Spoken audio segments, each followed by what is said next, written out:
Praise the lord. గట్టిగా చెప్పండి, గట్టిగా చెప్పాలి, ఢిల్లీ వరకు వినిపించాలి. ఈ ఈ వాయిస్తో అయితే ఢిల్లీ వరకు వినిపించదు.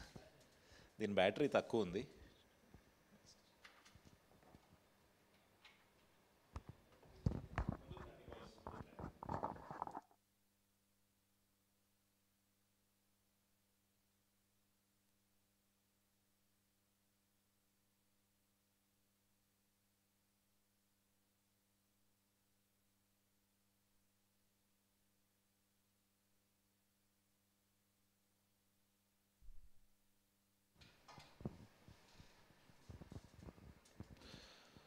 Very good. అపోస్తుల అనుభవాల్లో ఉన్నాం కదా మనమంతా. అపోస్తుల కార్యంలో పరిశుద్ధాత్మ దేవుని నడిపింపు ద్వారా అపోస్తుల అనుభవాల్లో మనం ఉన్నాం కదా. ఈరోజు థీమ్ ఏంటి అంటే, ఈరోజు మన థీమ్ ఏంటి అంటే అబద్ధాలు ఆడితే చస్తావు అనండి. గట్టిగా అనండి, ఇంకా గట్టిగా అనాలి. అసలు సౌండ్ రావట్లేదు బయటికి, ఎందుకు?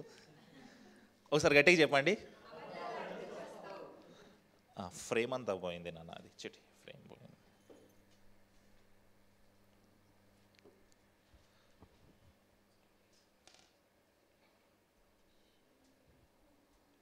లాస్ట్ టైం ఎప్పుడు అబద్ధం ఆడారు? ఫ్రాన్సిస్ అబద్ధాలు ఆడాడు, కానీ అబద్ధాలు దాస్తాడు, నిజాలు దాస్తాడు ఫ్రాన్సిస్. ఇంకా ఫ్రేమ్ పోయింది చిటి పైన.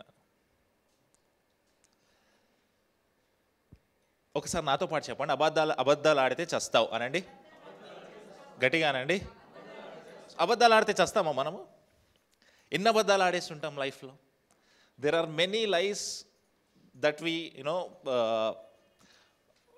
Intent to tell. అంటే మనం ఇంటెన్షనల్గా చెప్తాము, ఇంటెన్షన్ కాకుండా చెప్తాము, వైట్ లైస్ అంటాము, బ్లాక్ లైస్ అంటాము. కానీ మనం చెప్పిన లైస్ ప్రకారం మనం చూసుకుంటే రోజుకి 100 సార్లు చచ్చిపోవాలి మనం. రోజుకి 100 సార్లు చచ్చిపోవాలి. ఇప్పుడు వైజాగ్ వంశీ ఉన్నాడు, వాళ్ళ మేనేజర్కి ఎన్ని అబద్ధాలు చెప్పుంటాడు. ఏలూరు వంశీ ఉన్నాడు, వాళ్ళ టీం లీడర్కి ఎన్ని అబద్ధాలు చెప్పుంటాడు. ఎన్నిసార్లు చనిపోవాలి మనం రోజులో అబద్ధాలు చెప్తే? అయితే అబద్ధాలు అంత సీరియస్గా ఉంటాయా? అబద్ధాలు చెప్తే చనిపోతామా అనే విషయాన్ని మనం లోతుగా గమనిస్తే కనుక ఒక విషయం ఉంది. ఏంటో ఆ విషయం అంటే, క్రైస్తవులు అబద్ధాలు ఆడరు అనండి. గట్టిగా అనండి. క్రైస్తవులు అబద్ధాలు ఆడరు కానీ పాడతారు. క్రైస్తవులు అబద్ధాలు ఆడరు కానీ పాడతారు. క్రైస్తవులు అబద్ధాలు ఆడరంట కానీ పాడతారంట. పాడతామా? ఓకే, ఒక పాట చెప్తాను మీకు, పాడండి. నువ్వుంటే నాకు చాలు యేసయ్యా పాడండి.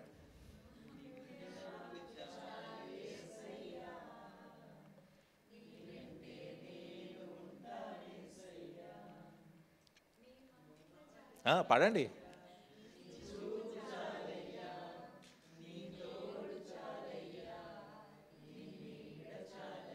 ఓకే, చాలా. ఓకే, ఇంకో పాట డేవిడ్ వెళ్ళిపోతున్నాడు కాబట్టి పాడి వెళ్ళాలి. ఈ పాట ఏంటి అంటే ఐ సరెండర్ ఆల్. ఇందాక అక్క చెప్పింది కదా ఐ సరెండర్ అని. ఐ సరెండర్ ఆల్ పాట తెలుసా అందరికి ఇంగ్లీష్లో? ఒకసారి పాడండి ఆ పాట.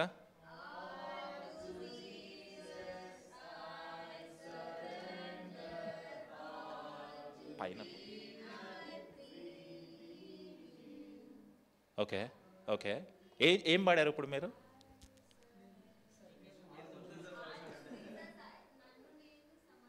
ఇది తెలుగులో కూడా ఉన్నట్టుంది కదా, నా సమస్తము అనే పాట ఉంది కదా. నా సమస్తాన్ని దేనికి అర్పించుకుంటానని చెప్తా ఉన్నారు మీరు? దేవునికి అర్పించుకుంటాము అని చెప్తున్నాము. అయితే ఈరోజు వాక్యంలో మనం చూడాల్సిన విషయం ఏంటి అంటే, నిజంగా దేవునికి అన్ని సమర్పించుకుంటున్నామా లేదా? వాక్య భాగం ద్వారా మనం విందాం. అపోస్తుల కార్యములు 4వ అధ్యాయము 36వ వచనము. అపోస్తుల కార్యము 4వ అధ్యాయము 36వ వచనం చూద్దాం ఒకసారి. కుప్రాలో పుట్టిన లేవీయుడగు యోసేపు అని ఒకడు ఉండెను. ఇతనికి అపోస్తులు హెచ్చరిక పుత్రుడు అని అర్థమిచ్చు బర్నబా అని పేరు పెట్టియుండిరి. అతడు భూమి గలవాడయ్యుండి దానిని అమ్మి దాని వెల తెచ్చి అపోస్తుల పాదము ఎదుట పెట్టాను. సైప్రస్ అనే ఒక ప్లేస్ ఉందంట, ఇంగ్లీష్లో సైప్రస్ అంటాం. అదొక చిన్న ద్వీపము, ఐలాండ్ అన్నమాట. అది ఇజ్రాయేల్ ప్రాంతంలో, ఇజ్రాయేల్ లేదా ఆ పక్కనున్న జార్డన్ ప్రాంతంలో మనకు ఎక్కువగా కనిపిస్తుంది. ఇప్పటికీ ఆ ప్రాంతం అలాగే ఉంది. ఆ కుప్రా అనే ప్రాంతంలోంచి ఒక వ్యక్తి వచ్చాడంట, అతని పేరు యోసేపు అనండి. ఇంగ్లీష్లో అయితే జోసెస్ అని ఒక చోటు ఉంది, జోసెఫ్ అని ఒక చోటు ఉంది. జోసెస్ అయినా జోసెఫ్ అయినా మనకు అనవసరం కాబట్టి ఆయనకు కొత్త పేరు ఇవ్వబడింది. ఏంటా కొత్త పేరు అంటే బర్నబా అనండి. బర్నబా అనే మాటకి అర్థం ఏంటంటే హెచ్చరిక పుత్రుడు అనండి. నిజానికి తెలుగులో హెచ్చరిక పుత్రుడు అనే ట్రాన్స్లేషన్ కరెక్ట్ కాకపోవచ్చు, కానీ ఇంగ్లీష్ ట్రాన్స్లేషన్ ఏంటయ్యా అంటే he's a man of encouragement అనండి. గట్టిగా అనండి. అంటే ఎంకరేజ్ చేస్తాడు.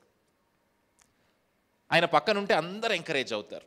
మనం లాస్ట్ వీక్ బైబిల్ స్టడీలో చెప్పుకున్నాం, దావీదుని ఎవరు ఎంకరేజ్ చేశారు?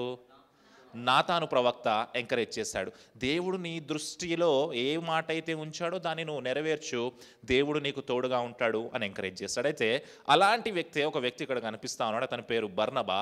అతను ఎంకరేజ్ చేస్తాడంట. ఏం చేస్తాడు చెప్పండి? మ్యాన్ ఆఫ్ ఎంకరేజ్మెంట్ అనండి. సో ఇలాంటి ఎంకరేజ్ చేసే వ్యక్తి దగ్గర భూమి ఉందంట. ఏముంది? భూమి ఉంది. భూమిని తీసుకొచ్చాడు, అమ్మాడు. అమ్మి తీసుకొచ్చి ఎవరి పాదాల దగ్గర పెట్టాడు? అపోస్తుల పాదాల దగ్గర పెట్టాడు. భూమిని ఏదైతే తీసుకొచ్చి అమ్మేసి అపోస్తుల పాదాల దగ్గర పెట్టారో, అప్పుడు అపోస్తులందరూ ఈ యోసేపు అనే వ్యక్తికి బర్నబా అనే పేరు పెట్టారు. ఎందుకు పేరు పెట్టారంటే అపోస్తుల బోధ కోసము, అపోస్తుల కార్యముల కోసము ఒక వ్యక్తి నిలబడి ఎంకరేజ్ చేశాడు కాబట్టి, తన భూమి అమ్మి పాదాల దగ్గర పెట్టి ఎంకరేజ్ చేశాడు కాబట్టి ఆ అర్థం వచ్చేలాగా అతనికి బర్నబా అనే పేరు పెట్టారు. అయితే ఇతనికి బర్నబా అనే పేరు పెట్టారు, ఇతనికి అపోస్తుల్లో మంచి పేరు వచ్చింది, అందరూ అతని గురించి మాట్లాడుకుంటున్నారు కాబట్టి ఒక కపుల్కి ఇది వినబడిందంట. ఒక వ్యక్తి భూమి అమ్మాడు, భూమి అమ్మి అపోస్తుల పాదాల దగ్గర పెట్టాడు. అతనికేమో బర్నబా అని పేరు పెట్టారు. అతనికి చాలా మంచి పేరుంది అపోస్తుల్లో అనే విషయము, ఆ పబ్లిసిటీ ఏదైతే ఉందో అది ఒక కపుల్కి తెలిసిందంట. అయితే ఇక్కడ మనం గమనించాల్సిన విషయం ఏంటి అంటే ఆదిమ సంఘము it is a birding church అన్నమాట. బడ్డింగ్ చర్చ్ అంటాం. అంటే అప్పుడప్పుడే పుడతా ఉన్న సంఘము. బహుశా మన చర్చ్ లాగే అప్పుడప్పుడే పుడతా ఉంది, కొద్దిమందిగా పుడతా ఉంది, వేల మందిగా ఎదుగుతూ ఉంది. కానీ ఆ చర్చ్కి ఫినాన్సెస్ అవసరమయ్యాయి. ఏమవసరమయ్యాయి? ఫినాన్సెస్ అవసరమయ్యాయి. అయితే ఆ ఫినాన్సెస్ అవసరమయ్యాయి అనే విషయం తెలుసుకున్న యోసేపు అనే వ్యక్తి తన దగ్గర భూమి ఉంది కాబట్టి అమ్మి తీసుకొని వచ్చి ఆ అపోస్తుల బోధని ఎంకరేజ్ చేశాడు. అలా ఎంకరేజ్ చేశాడు కాబట్టి అతనికి ఏం పేరు పెట్టబడింది? బర్నబా అనే పేరు పెట్టబడింది. అయితే అక్కడ ఉన్న వాళ్ళందరూ అతన్ని గుర్తుపట్టడం స్టార్ట్ చేశారు. అతనికి రెప్యుటేషన్ రావడము స్టార్ట్ అయింది. ఎప్పుడైతే ఈ రెప్యుటేషన్ రావడం స్టార్ట్ అయిందో ఆ వ్యక్తుల్లో, ఆ విశ్వాసుల్లో ఉన్న ఒక కపుల్కి వాళ్ళు ఏమనుకున్నారంటే మేము కూడా భూమి అమ్మి అపోస్తుల పాదాల దగ్గర పెడితే మాకు కూడా బర్నబాకు వచ్చిన పేరు వస్తుంది అని అనుకున్నారు. మేము కూడా మా దగ్గర ఉన్న పొలము అమ్మి లేదా భూమి అమ్మి అపోస్తుల పాదాల దగ్గర పెడితే బర్నబాకి ఎలాంటి పేరైతే వచ్చిందో మాకు కూడా అలాంటి పేరు వస్తుంది అనుకున్నారు. అంటే పక్క వాళ్ళకు వచ్చిన రెప్యుటేషన్ మాకు కూడా రావాలి అని కోరుకున్నారు. ఏంటది? పక్క వాళ్ళకు వచ్చిన పేరు మాకు కూడా రావాలి అని కోరుకున్నారు. మనం లాస్ట్ టైం ఎప్పుడు కోరుకున్నాం అలాగా? ఎప్పుడు కోరుకున్నాం? కోరుకోలేదా? ఆఫీస్లో ఎందుకు అతన్నే అందరు ఎంకరేజ్ చేస్తారు, ఎందుకు అతన్నే అందరు గుర్తుపడతారు, ఎందుకు అతన్నే అందరూ పంపప్ చేస్తూ ఉంటారు, నాకెందుకు రాదు ఆ పేరు అని అనుకుని ఉంటాం చాలాసార్లు. నేను కూడా అనుకున్నా, వర్క్ చేసేటప్పుడు అనుకున్నా. చాలాసార్లు చూస్తూ ఉంటాను, ఈ ప్రీచర్నే ఎందుకు ఎంకరేజ్ చేస్తారు, ఆ ప్రీచర్నే ఎంకరేజ్ ఎందుకు చేస్తారు, మమ్మల్ని ఎందుకు చేయరు అనుకున్న క్షణాలు కూడా ఉంటాయి. చాలాసార్లు మనము పక్క విషయాన్ని చూసి, పక్కోళ్ళ ఎంకరేజ్మెంట్ చూసి లేదా పక్క వాళ్ళ రెప్యుటేషన్ చూసి మనకు కూడా ఆ రెప్యుటేషన్ కావాలి అని కోరుకుంటాం. అంటే అది మనసులో ఉండదు కానీ పక్క వాళ్ళని చూసి వస్తుంది. ఉదాహరణకి పాతకాలం సినిమాల్లో ఎలా ఉండేదంటే పక్కింట్లో ఫ్రిడ్జ్ కొంటే చెప్పాలి గట్టిగా, మన ఇంట్లో కూడా కొనాల. పక్కింట్లో టీవీ కొంటే మన ఇంట్లో కూడా ఒక ఎగ్జాంపుల్ చెప్తాను మీకు. మా ఫ్రెండ్ ఒక అబ్బాయి ఉండేవాడు, ఇంతకుముందు చెప్పినట్టున్నా మీకు. మా ఫ్రెండ్ ఒక అబ్బాయి ఉండేవాడు. అతను చాలా సటిల్గా వాళ్ళ అత్తమామల దగ్గర డబ్బులు ఆగేవాడు. చాలా సటిల్ కాదు. ఎలా ఉండేదంటే వీడి దగ్గర చాలా డబ్బులు ఉండేవి. ఏం చేసేవాడంటే, ఒకసారి నేను ఇంటికి వెళ్ళినప్పుడు అన్వేష్ పద మనము టీవీ కొనడానికి వెళ్దాము అన్నాడు. తను తన వైఫ్ నేను ముగ్గురం కలిసి టీవీ కొనడానికి వెళ్ళాం. టీవీ చూశాడు, చాలా బాగుంది. టీవీ రేట్ ఏమో 70,000 ఉంది. 70,000 ఉంటే 70,000 ఉంది కదా అని చెప్పేసి, వదిలేనన్న తర్వాత కొందామని వాళ్ళ వైఫ్కి చెప్పాడు. ఎందుకు, డబ్బులు ఉన్నాయి కదా కొనవచ్చు కదా అంటే, ఏమనంటే లేవు నా దగ్గర 70 లేవు, 40,000 ఉన్నాయి, ఇంకో 30 తక్కువ ఉన్నాయి అన్నాడు. అన్న తర్వాత ఆ అమ్మాయి ఏం చేసింది, వాళ్ళ ఫాదర్కి ఫోన్ చేసి డాడీ మేము షాపింగ్కి వచ్చాము, టీవీ కొందాం అనుకున్నాము అని ఆ అమ్మాయి మాట్లాడుకుంటా ఉంది. ఇక్కడ వీడితో నేను మాట్లాడుతా ఉన్నాను. నేను అడుగుతాను, ఉన్నాయి కదరా డబ్బులు కొనవచ్చు కదరా అంటే, నువ్వు ఒక 5 నిమిషాలు అలాగే ఉండు అన్నాడు. అయితే అమ్మాయి ఫోన్ చేసి డాడీ టీవీ కొనడానికి వచ్చాము, ఆయన దగ్గర 40 ఉన్నాయి, ఇంకా 30 తక్కువ పడ్డాయి అంటే, ఆగమ్మా, కూతుర్లు అంటే ప్రేమ కదా ఫాదర్స్కి, ఆగమ్మా నేను ఇప్పుడే చేస్తున్నాను, ఫోన్పేలో వెంటనే వాళ్ళ డాడీ చేస్తాడు. సో వీడి ఇంట్లో ఉన్న సామాన్లను అట్లనే వచ్చినాయి. అంటే అక్కడ ఎంకరేజ్మెంట్ ఎవరు, వాళ్ళ ఫాదర్ ఎంకరేజ్మెంట్ అనమాట. వీడేం కోరుకున్నాడంటే అన్నీ నేను ఇవ్వను, కొంతే నేను ఇస్తాను, కొంత వేరే వాళ్ళ రెప్యుటేషన్ నుంచి నేను తీసుకుంటాను. అన్ని డబ్బులు నేను ఖర్చు పెట్టాను, కొంత డబ్బులే నేను ఖర్చు పెడతాను, కొంత డబ్బు వేరే వాళ్ళ దగ్గర నుంచి నేను తెచ్చుకునే ప్రయత్నం చేస్తాను. ఇక్కడ కూడా ఒక కపుల్ ఉన్నారంట, వాళ్ళు పొలం అమ్మారంట, వాళ్ళు మొత్తము నేను ఇవ్వను, కొంచెమే ఇస్తాను, కానీ రెప్యుటేషన్ మాత్రం ఎంత రెప్యుటేషన్ కావాలి, మొత్తం రెప్యుటేషన్ కావాలి. ఆ బర్నబాకి ఎలాంటి పేరైతే వచ్చిందో అంతా పేరు నాకు కావాలి అని అనుకున్నారంట. చూద్దాం 5వ అధ్యాయం 1వ వచనం చూద్దాం, చూడండి ఒకసారి. అనన్య అని ఒక మనుషుడు తన భార్య అయిన సపీరాతో ఏకమై, వెరీ గుడ్, అనన్య అనండి, సపీరా అనండి. ఇంగ్లీష్లో అయితే సఫైరా అని ఉంది కదా. సఫైరా అనే మాటకి అరామిక్లో బ్యూటిఫుల్ అని అర్థం, అందమైనది అని అర్థం. సఫైరా అనే మాటకి బ్యూటిఫుల్ అని అర్థం. అనన్య అనే మాటకి హీబ్రూలో దయగలవాడు, గ్రేషియస్ అని అర్థం. సఫైరా అనే మాటకి ఏంటి అర్థము, సపీరా అనే మాటకి బ్యూటిఫుల్, అందమైనది అనండి. మరి అనన్య అనే మాటకి దయగలవాడు అనండి, గట్టిగా అనండి. అంటే అనన్య పేరులోనే దయ ఉంది, అనన్య పేరులోనే గ్రేస్ ఉంది. అయితే ఈ ఇద్దరు వ్యక్తులు ఏకమై ఇద్దరు ఒకే మాట మీద ఉండి ఏమమ్మారంట, పొలము అమ్మారంట. Very good. 2వ వచనం చూద్దాం. భార్య ఎరుకనే వాడు దాని వెలలో కొంత దాచుకొని కొంత తెచ్చి అపోస్తుల పాదముల యొదట పెట్టెను. Very good. భార్యకు తెలిసే, ఇద్దరు పార్ట్నర్స్ ఇన్ క్రైమ్ అనమాట, ఇద్దరు ఏం చేశారంట, తెలుసుకొని మాట్లాడుకొని, ఇప్పుడు బయట ఏమని చెప్తానంటే, మేము పొలం అమ్మిన డబ్బులంతా తీసుకొని వచ్చి ఎక్కడ పెట్టాము, అపోస్తుల పాదముల యొద్దట మేము పెట్టాము అని చెప్పుకుంటారు. అప్పుడు వాళ్ళకి ఎలాంటి పేరు వస్తుంది, బర్నబాకి ఎలాంటి పేరైతే వచ్చిందో వీళ్ళు కూడా అలాంటి పేరే కోరుకున్నారు. కానీ నిజానికి వాళ్ళు చేసిందేంటి, వాళ్ళ ఎదుట ఎలాంటి సొమ్మును పెట్టారు, కొంత సొమ్మును దాచుకొని కొంత సొమ్ముని ఇచ్చారు. పూర్తిగా ఇచ్చారా, ఇవ్వలేదు. Very good. తర్వాత ఏం జరిగింది చూద్దాం. అప్పుడు పేతురు, అనన్య నీ భూమి వెలలో కొంత దాచుకొని పరిశుద్ధాత్మను మోసపుచ్చుటకు సాతాను ఎందుకు నీ హృదయమును ప్రేరేపించెను అన్నాడు. తెలిసిపోయింది పేతురు గారికి, పాస్టర్ గారు కదా, తెలిసిపోతుంది. మనం ఏం చేసినా తెలిసిపోతుంది. మనం ఏమనుకుంటాం, తెలియదు అని టామ్ అండ్ జెర్రీ లాగా వెనకాల తిరుగుతూ ఉంటాం. కానీ అన్ని విషయాలు పైన నుంచి చూస్తూ ఉంటాడు ఆయన. ఏదో ఒక రోజు విషయాలు బయటకు వస్తాయి. వచ్చినప్పుడు ఏమన్నాడు, అనన్య నువ్వు ఎందుకు కొంత దాచుకున్నావు అని అన్నాడు. అనన్య దాచుకున్న మాట నిజమే కదా, సపీరా దాచుకున్న మాట నిజమే కదా, ఇద్దరు కలిసే దాచుకున్నారు కదా విషయము. అయితే ఇప్పుడు ఒక ఆలోచన చేద్దాం. మన చర్చిలో బర్నబా ఉన్నాడు అనుకుందాం. మన చర్చిలో ఎవరున్నారు, బర్నబా ఉన్నాడు. ఫ్రాన్సిస్ని బర్నబా అనుకుందాం. ఓకే. అలాగే మన చర్చ్లో అనన్య సపీరాలు కూడా వచ్చి కూర్చున్నారు. ఓకే. ఇప్పుడు ఐ సరెండర్ ఆల్ అనే పాట పాడుతున్నారు అందరు. ఏం పాట, గట్టిగా చెప్పాలి. వాళ్ళకి అర్హత ఉందా పాడడానికి? కానీ ఏం పాడుతున్నారు వాళ్ళు, ప్రభువా నేను పొలమంతా అమ్మి తీసుకొచ్చి నీ దగ్గర పెట్టానయ్యా. బర్నబా పాడగలడు, ఎందుకు, అమ్మి నిజంగా తీసుకొచ్చి పాదాల ఎదుట పెట్టాడు కాబట్టి. మరి సపీరాకి అనన్యకి ఆ యోగ్యత ఉందా అంటే యోగ్యత లేదు. నేను ఇందాక చెప్పాను కదా, క్రైస్తవులు అబద్ధాలు ఆడరు కానీ పాడతారు. ఇప్పుడు అనన్య సఫీరా గట్టి గట్టిగా చప్పట్లు కొట్టుకుంటూ నువ్వు ఉంటే నాకు చాలు యేసయ్య పాడుతున్నారు అనుకోండి. ఏం పాడుతున్నారు? ఇది కామెడీగా అనిపించవచ్చు, కానీ ఒక్కసారి మనల్ని మనం రెట్రోస్పెక్ట్ చేసుకోవాలా.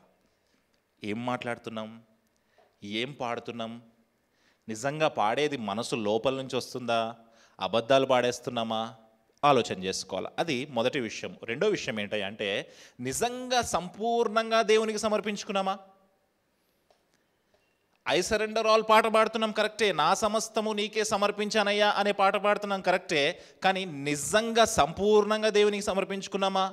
ఏదన్నా ఒక విషయంలో ప్రభువా ఇక్కడ నీ డెసిషన్ చెల్లదు, ఇక్కడ నా డెసిషన్ చెల్లుతుంది, ఇందులో నా డెసిషన్ కావాలి, నాకు నచ్చింది జరగాలి అని దాచుకున్న విషయాలు కొన్ని ఉన్నాయి కదా.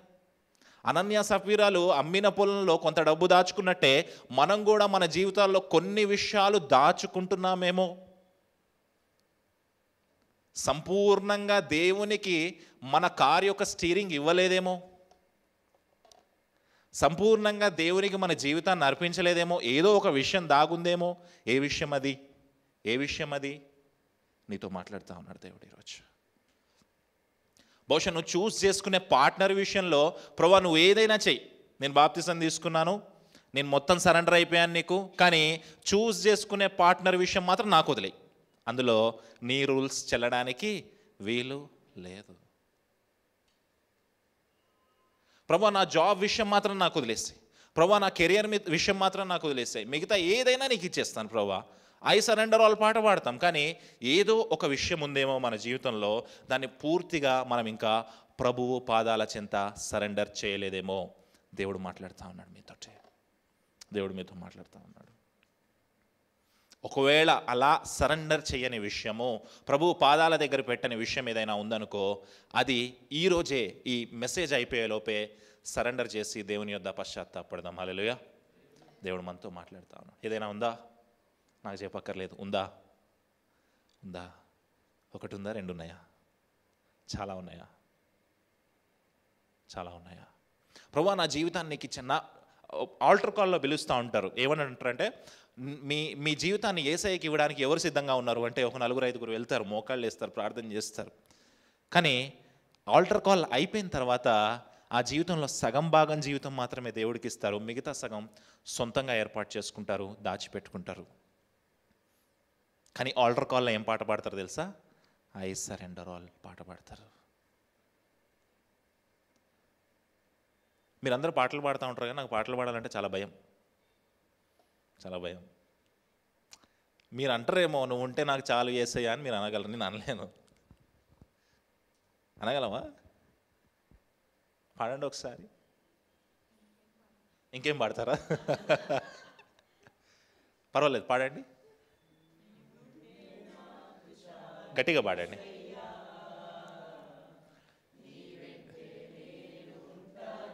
ఇక్కడ దాకా బాగానే ఉంటుంది పాట, ఇక్కడ దాకా బాగానే ఉంటుంది. నెక్స్ట్ లైన్ చాలా ప్రమాదం. ఆ నెక్స్ట్ లైన్ చూడు, చాలా ప్రమాదం.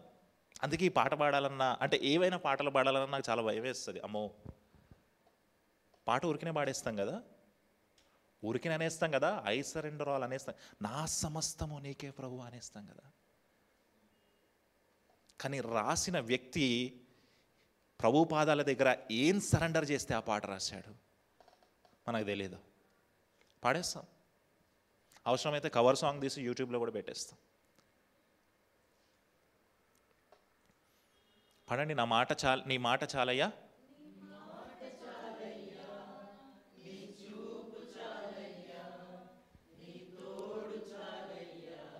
ఇదే పాట అనన్య సఫీరా పాడాలనుకుందాం. ఇదే పాట అనన్య సఫీరా పాడాలనుకుందాం.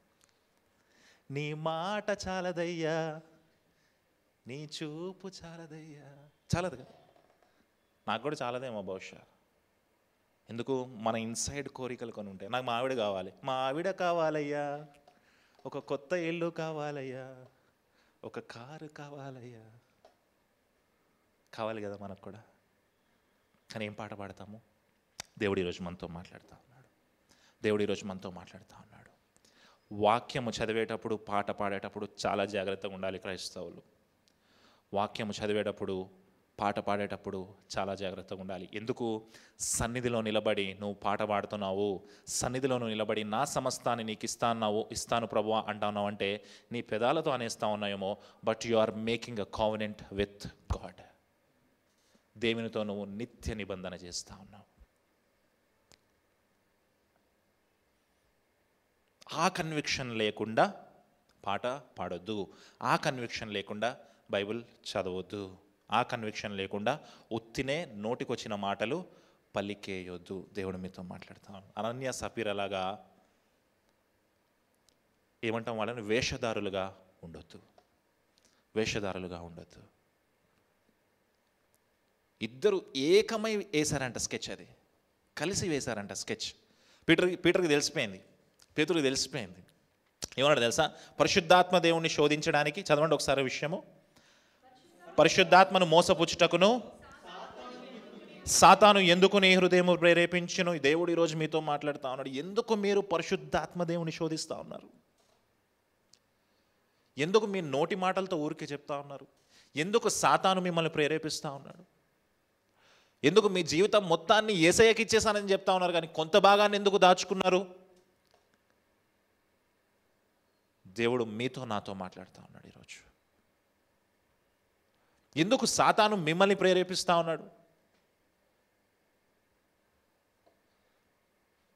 అననీయ సప్ఫీరాలు ఎవరో కాదు, విశ్వాసులే. వాళ్ళు విశ్వాసులే, రక్షణ పొందిన విశ్వాసులు. రక్షణ పొందిన విశ్వాసులను కూడా సాతాను ప్రేరేపించాడంట. ఎందుకు మిమ్మల్ని సాతాను ప్రేరేపించేలాగా మీ కార్ స్టీరింగ్ని తీసుకెళ్ళి సాతాను చేతిలో పెడతా ఉన్నారు. దేవుడు మీతో మాట్లాడుతూ ఉన్నాడు. యవనస్తులతో మాట్లాడుతూ ఉన్నాను. విలేజెస్ నుంచి హైదరాబాద్కి వచ్చి హాస్టల్స్లో ఉన్న యవనస్తులతో మాట్లాడుతూ ఉన్నాను. Sunday morning okay, Sunday evening ఎక్కడ ఉంటున్నారు మీరు?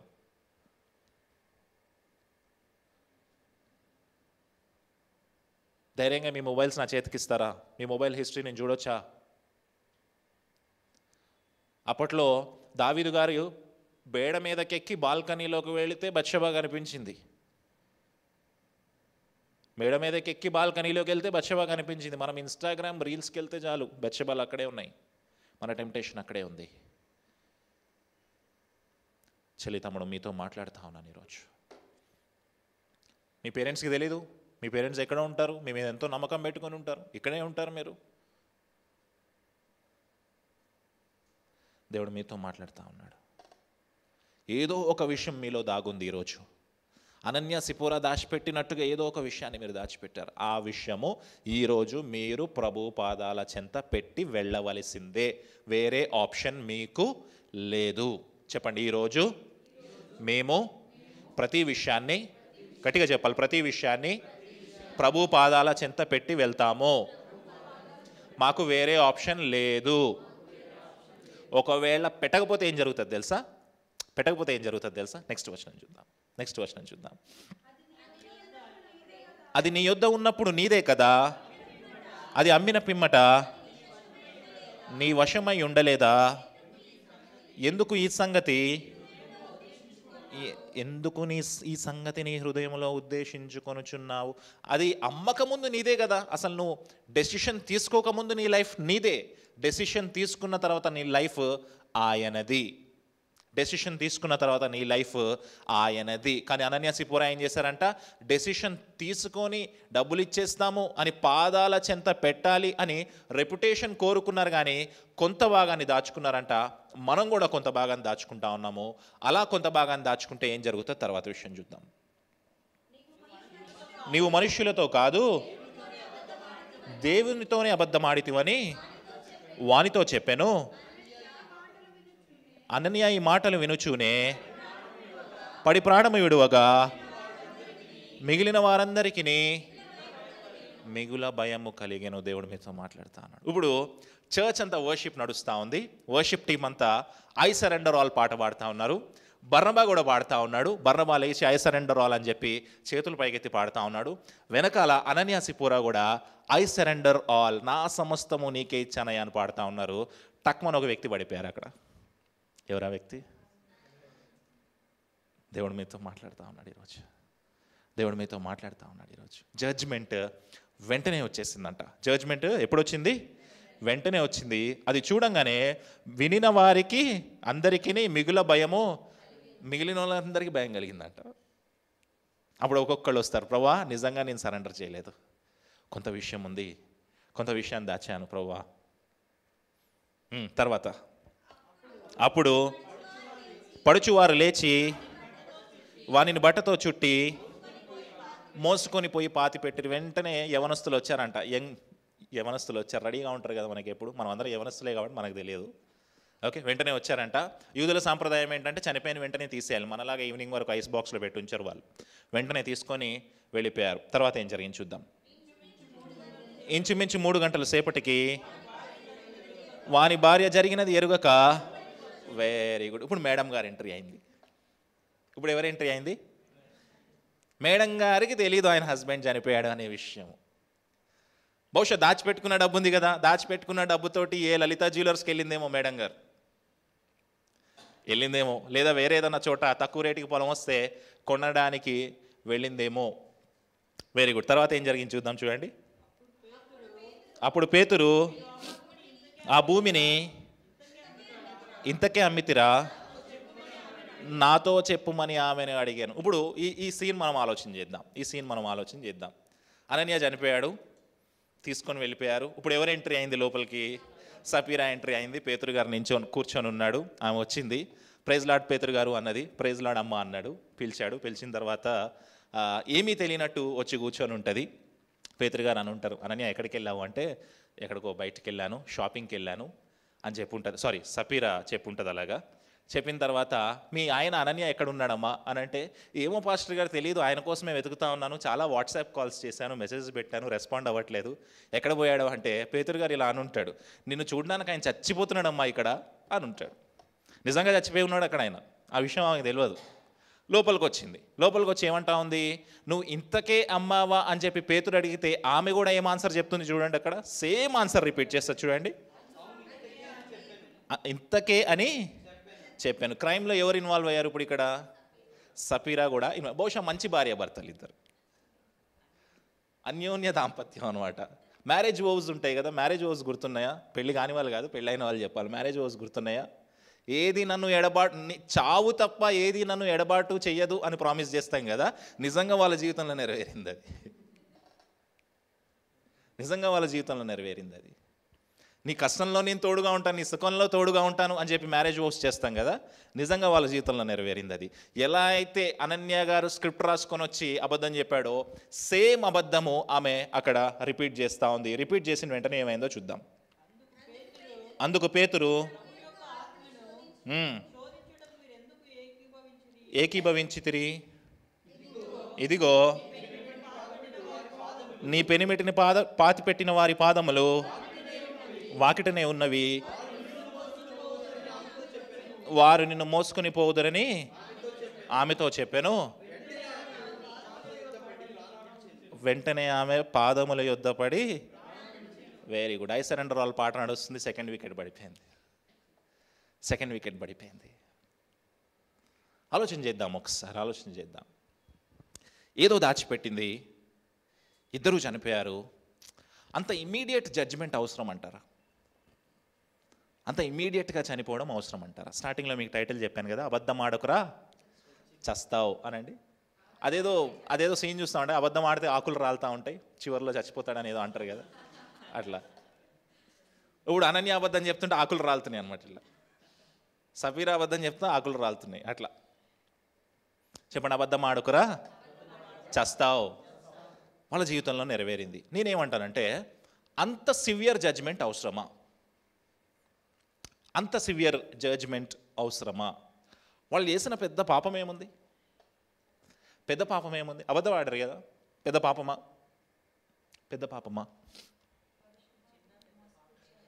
చిన్న పెద్ద పాపం ఏం లేదు ప్రతిదానికి. ఓకే, అలా అయితే మనం అబద్ధం ఆడితే ఈరోజు చచ్చిపోవాలి కదా. మనం పొద్దున్నుంచి చాలా ఆడుంటాం కదా, ఈ పాటికి ఇందాక వర్షిప్ టీంలో చాలా అబద్ధాలు చెప్పుంటాం మనం వర్షిప్ చేసేటప్పుడు.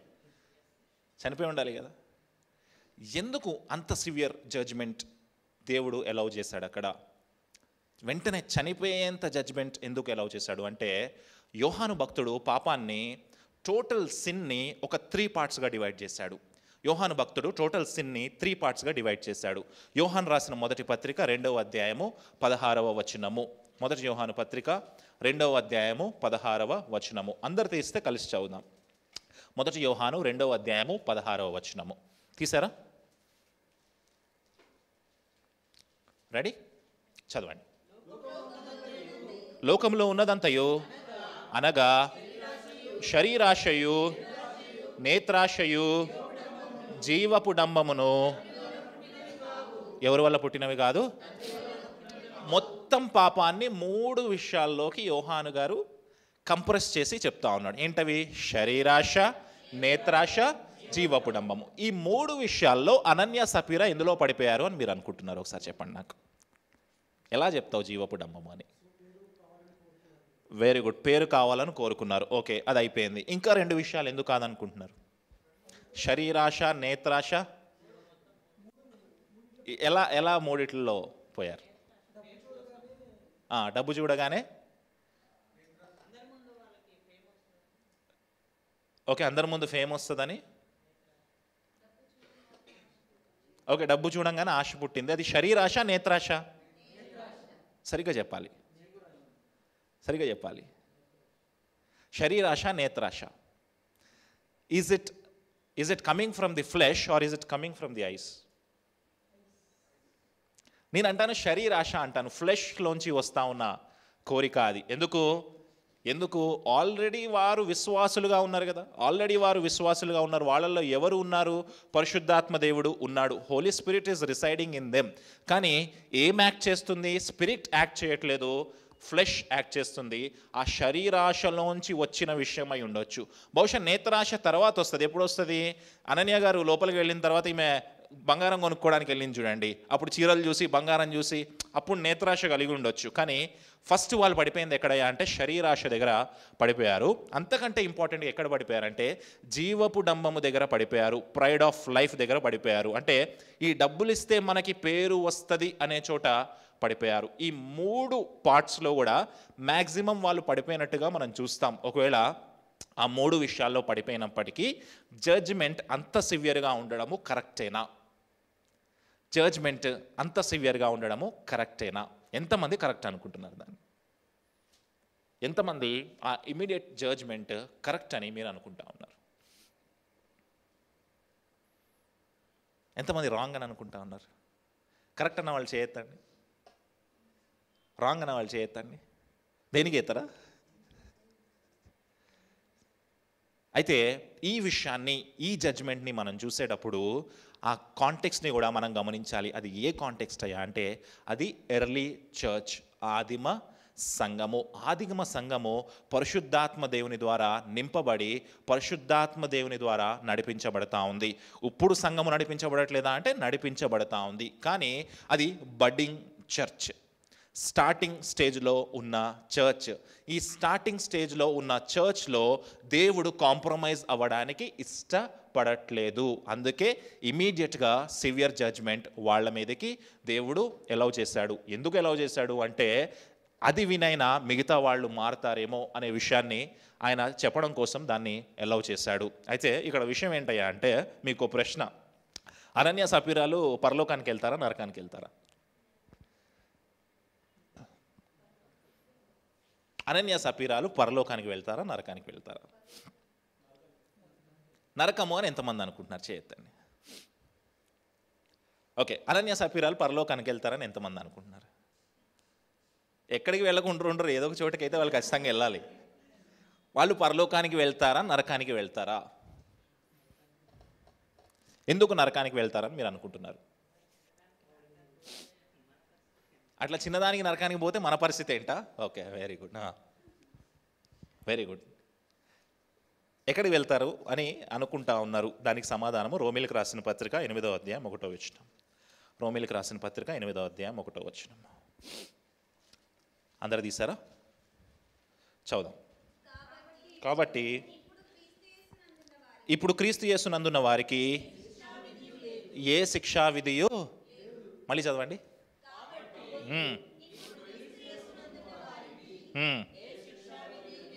ఏ శిక్షా విధియో, ఇప్పుడు చెప్పండి.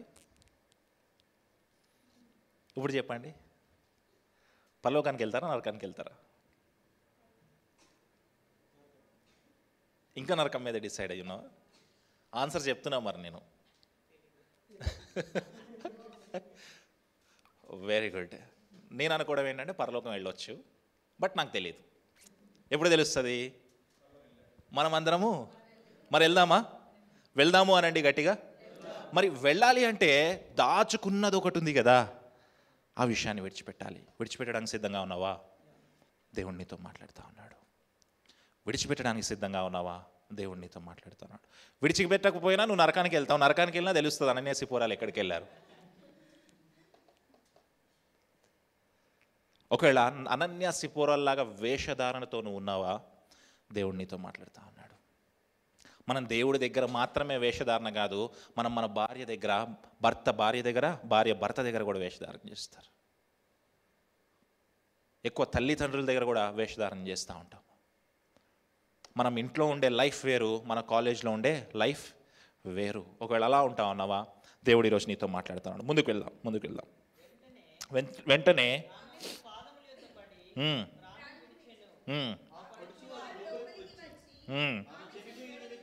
ఆమె చనిపోయినది చూచి ఆమెను మోసుకొని పోయి, ఆమె పెనిమిటి చూసారా, చావులో కూడా ఇద్దరు కలిసి సమాధి దగ్గర కూడా కలిసి ఉన్నారంటే ఇద్దరు. ఆమె పెనిమిటిని ఎక్కడైతే పాతి పెట్టారో, ఫ్రెష్గా ఉందేమో సమాధి, అక్కడే పాతి పెట్టారు. తర్వాత వచనం, సంఘమంతటికిని ఈ సంగతులు వినిన వారందరికీ మిగుల భయము కలిగెను. ఇందాక వాళ్ళు పరలోకం వెళ్తారు అని ఎందుకు నేను అనుకుంటున్నాను అనే విషయాన్ని ఒక్క చిన్న మాటలు ఎక్స్ప్లెయిన్ చేస్తాను. ఏం చదివాం ఇందాక మనము? క్రీస్తు యేసు నందున్న వారికి ఏ శిక్షా విధి లేదు అన్నాం కదా. అయితే శిక్షనంతటిని సిలువలో ఆయన మన శిక్షను తీసుకొని ఆయన సిలువ మరణాన్ని తీసుకున్నాడు. అయితే మనకెందుకు శిక్షా విధి లేదు, మరి వీళ్ళకెందుకు శిక్ష వచ్చింది అంటే, వాళ్ళకి వచ్చింది శిక్ష కాదు, అది డిసిప్లిన్. అది దేవుడు మనల్ని డిసిప్లిన్ చేస్తాడు. విశ్వాసులుగా మనం ఉన్నప్పుడు ఒకవేళ పడిపోయే సందర్భం వస్తే గనక, ఆ పడిపోయినప్పుడు దేవుడు మనల్ని ఖచ్చితంగా డిసిప్లిన్ చేస్తాడు. అది శిక్ష అనుకోవడానికి వీలు లేదు. అయితే ఒకవేళ నువ్వు తెలిసి కాన్షియస్గా మళ్ళీ ఇంకా పాపం చేస్తూ ఉంటే కనుక, ఒకరోజు క్రీస్తు న్యాయ బలిపీఠం ఎదురుగా నువ్వు నించోవాలి. ఆ రోజు నువ్వు లెక్క అప్పచెప్పుకోవాల్సిన పరిస్థితి ఉంటుంది. అలా లెక్క అప్పచెప్పుకునే పరిస్థితి లేకుండానే ఈరోజు ఏదో విడిచిపెట్టాలో విడిచిపెట్టేద్దాము. ఇప్పుడు చేద్దాం. వర్షిప్ సర్వీస్ నడుస్తుంది. ఎన్ని వికెట్లు పడిపోయినాయి? 2 వికెట్స్ పడిపోయినాయి. బర్నబా ఉన్నాడా, వెళ్ళిపోయాడా? ఉన్నాడు. ఆయనకు అలాగే పేరు వస్తూ ఉంది. అయితే ఇక్కడ ఒక విషయం ఏంటి అంటే, ఇప్పటి వరకు దేవుడు, పరిశుద్ధాత్మ దేవుడు సంఘానికి యాడ్ చేస్తూ వచ్చాడు మనుషులని యాడ్ చేస్తూ వచ్చాడు. మొదట 120 మంది అపోస్తులు ఉన్నారు. 2వ అధ్యాయం చివరికి వచ్చేసరికి 3000 మంది అపోస్తులు అయ్యారు. 4వ అధ్యాయంలో మనం చదివినప్పుడు 5000 మంది పురుషులు ఇంకా యాడ్ అవుతూ వచ్చారు. కానీ ఫస్ట్ టైం ఆదిమ సంఘంలో ఎడిషన్ కనపడట్లేదు. ఏం కనిపిస్తుంది? సబ్స్ట్రాక్షన్ కూడా కనిపిస్తుంది. అంటే మైనస్ చేయడం కూడా తెలుసు. ఆయన సబ్ట్రాక్ట్ చేసే దేవుడు కూడా.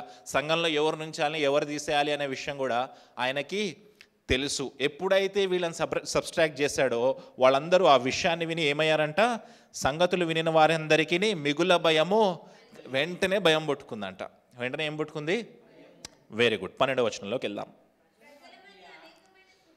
ప్రజల మధ్య అనేకమైన సూచక క్రియలు, మహత్కార్యములను అపోస్తుల చేత, వెరీ గుడ్, ప్రజల మధ్య అనేకమైన సూచక్రియలు జరుగుతున్నాయంట, మహత్కార్యాలు జరుగుతూ ఉన్నాయంట.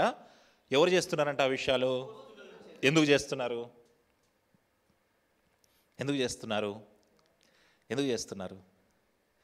మహత్కార్యాలు, సూచక్రియలు ఎందుకు చేస్తున్నారు అపోస్తులు? మార్కు సువార్త 16వ అధ్యాయము చివరిలో కనిపిస్తుంది మనకు ఆ మాట. మార్కు సువార్త 16వ అధ్యాయము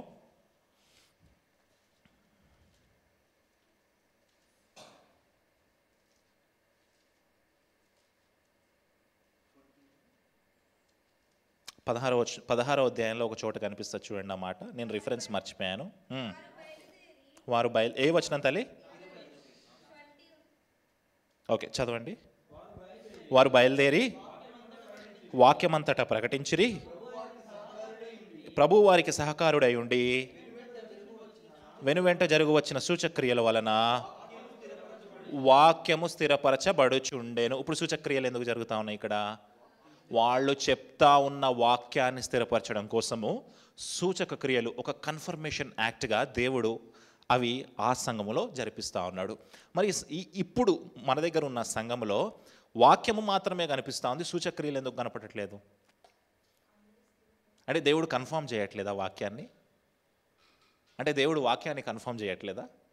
అంటే ఆ రోజు ఆదిమ సంఘంలో ఎలాంటి సూచక్రియలు అయితే జరిగాయో ఈరోజు సంఘములో కూడా అనేకమైన సూచక్రియలు జరుగుతూ ఉన్నాయి, స్వస్థత కార్యాలు జరుగుతూ ఉన్నాయి. కానీ విషయం ఏంటి అంటే దాన్ని మైక్ పెట్టి పబ్లిసిటీ చేసే వాళ్ళు కొంతమంది ఉన్నారు, చేయని వాళ్ళు కొంతమంది ఉన్నారు. స్టార్టింగ్ నుంచి మనం సల్మా ఇంక్రిమెంట్ గురించి ప్రేయర్ చేసామా? 12,000తో స్టార్ట్ చేసింది శాలరీ, 1 year తిరగకుండానే 26,000 అయింది. హల్లెలూయా. ఇప్పుడు మనం సల్మాన్ ఇక్కడ మైక్ పెట్టించి అయ్యగారి దగ్గరికి వచ్చి ప్రార్థన చేసి స్పాన్సర్ చేయంగానే నాకు 26,000 అయింది జీతం అని చెప్తే అది తప్పవుతుంది.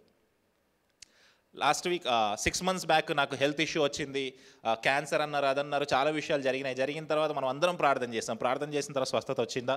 మళ్ళీ దగ్గు వస్తూ ఉందా? రావట్లేదు, అప్పుడప్పుడు వస్తూ ఉంది.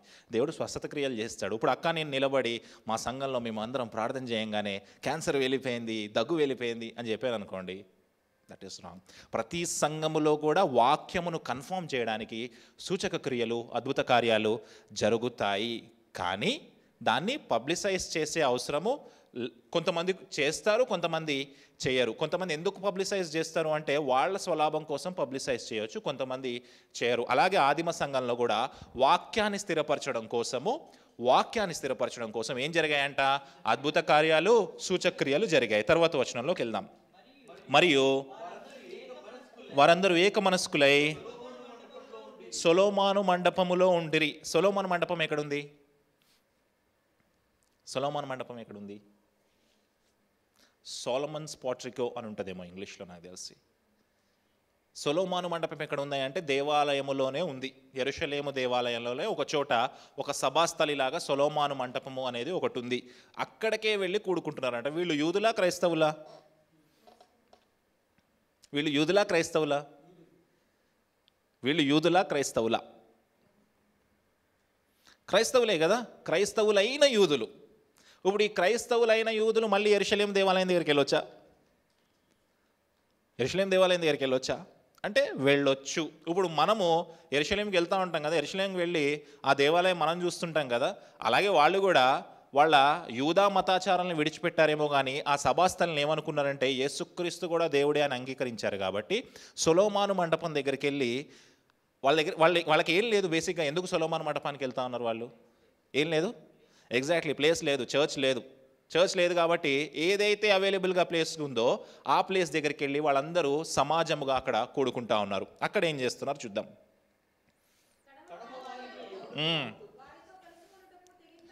వారితో కలుసుకొనుటకును తెగింపలేదు కానీ కొంతమంది ఉన్నారంట, కొంతమంది ఈ విశ్వాసులతో కలవడానికి తెగించట్లేదంట, భయపడుతున్నారంట. ఎందుకు భయపడుతున్నారు?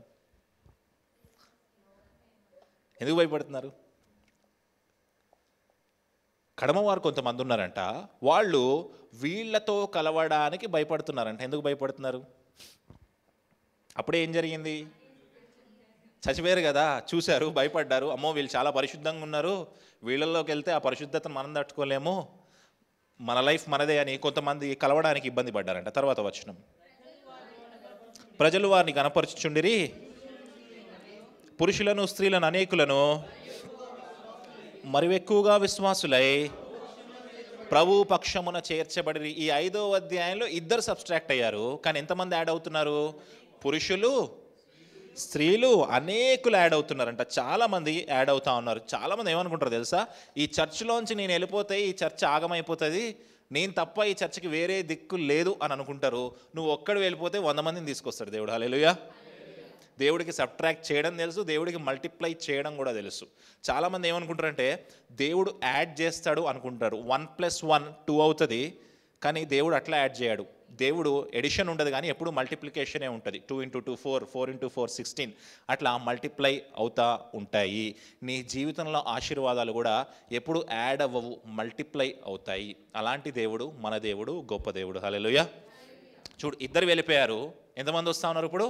అనేకులు చేర్చబడిరి. తర్వాత వచనం, అందుచేత పేతురు వచ్చుచుండగా జనులు రోగులను వీధుల్లోనికి తెచ్చి ఉమ్. మంచముల మీదను పరుపుల మీదనను. Very good. పేతురు వెళ్తా ఉన్నాడంట. పేతురు వెళ్తా ఉంటే పేతురు నీడ పడితే స్వస్థపరచబడతాము అని కొంతమందికి అర్థమైందంట. వాళ్ళు ఏం చేస్తున్నారంట, మంచం మీద ఉన్న రోగులను తీసుకొచ్చి పేతురు నీడైనా పడితే చాలు అని రోడ్డు మీదకి తీసుకొచ్చి అక్కడ పెడతా ఉన్నారంట. ఇది కరెక్ట్ అంటారా, రాంగ్ అంటారా?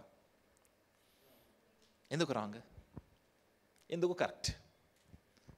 కరెక్ట్ అయితే ఎందుకు కరెక్ట్, రాంగ్ అయితే ఎందుకు రాంగ్? వంశీ, ఎగ్జాక్ట్లీ విశ్వాసంతో తీసుకొని వచ్చారు కాబట్టి స్వస్థపరచబడ్డారు. ముందుకెళ్ళిన తర్వాత మనకి ఏమర్థం అవుతుంది అంటే, అపోస్తులైన పౌలు యొక్క కర్చీఫ్ కోసం కూడా కొట్టుకుంటారు చాలామంది.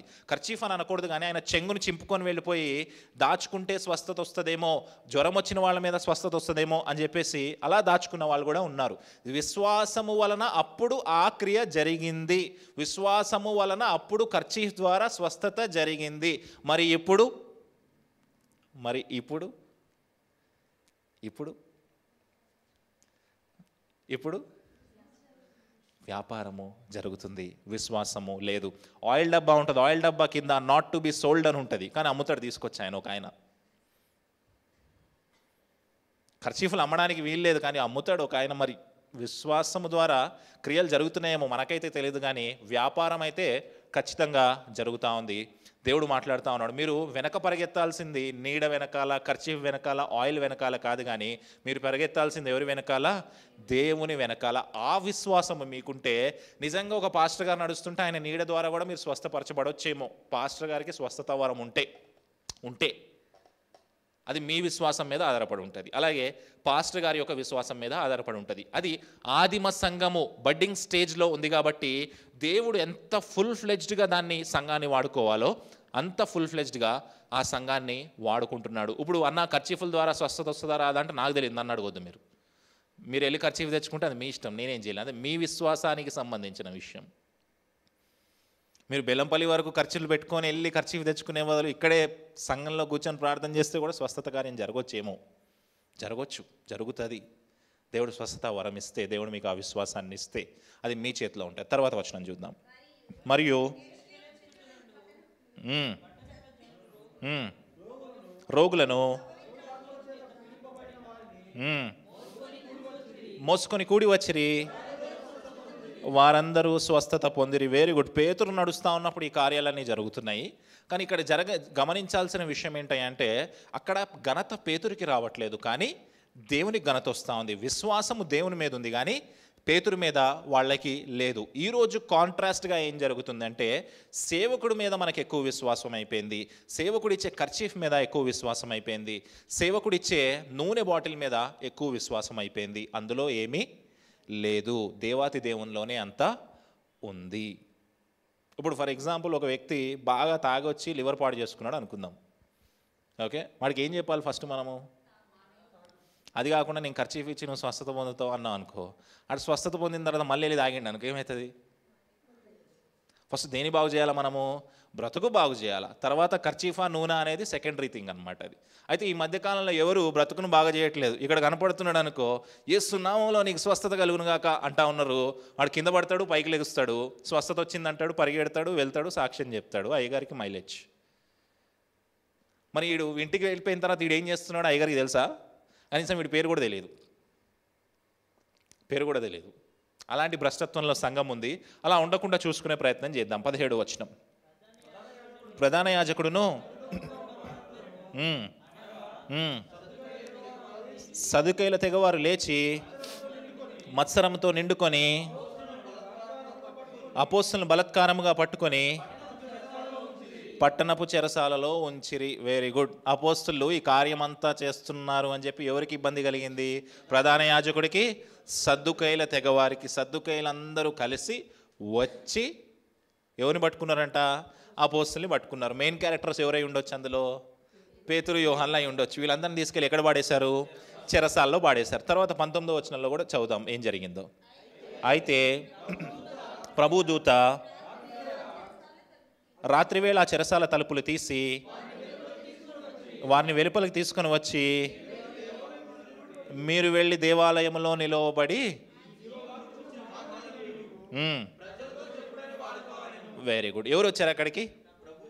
ఎవరు వచ్చారు? ఏంజల్ ఆఫ్ గాడ్ వచ్చింది, దేవదూత వచ్చింది. వీళ్ళని పట్టుకొని చెరసాల్లో వేసింది ఎవరు? దేవుడు ఎందుకు దేవదూతను పంపించాడు? ఆలోచన చేయండి, అక్కడే ఆన్సర్ ఉంది. కాదు, దేవుడు వాళ్ళతో కామెడీ చేస్తున్నాడు. ఎందుకు? ఆన్సర్ అక్కడే ఉంది. వీళ్ళని పట్టుకొని చెరసాల్లో వేసింది ఎవరు?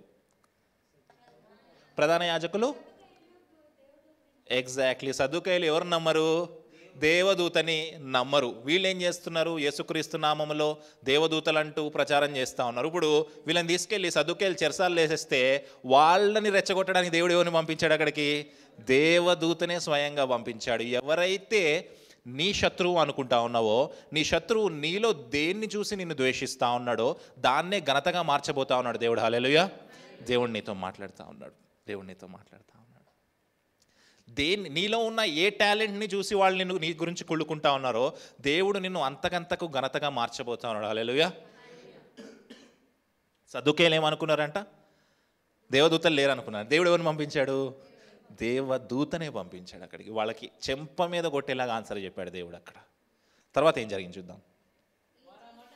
వారు ఆ మాట విని దేవాలయంలోకి వెళ్ళి, వీళ్ళది భలే ఉంటుంది అసలు. శాస్త్రులు పరిసయ్యులు వీళ్ళందరూ టామ్ అయితే, ఈ అపోస్తులు జెర్రీస్ అనమాట. టామ్ అండ్ జెర్రీ ఫైట్ లాగా ఉంటుంది. ఇద్దరు ఎప్పుడో చోట కలుసుకొని ఫైటింగ్ చేసుకుంటూనే ఉంటారు. అంతకుముందే రోజులో చెరసాలలో వేశారు. దేవదూత వచ్చి విడిపించింది. గమ్మున ఇంట్లో కూర్చొని పడుకోవచ్చు కదా. మళ్ళీ ఎక్కడికి వెళ్ళారంట? దేవాలయంలోకి వెళ్ళి మళ్ళీ ఏం ప్రకటిస్తున్నారు అక్కడ? బోధిస్తున్నారంట. చూద్దాం తర్వాత.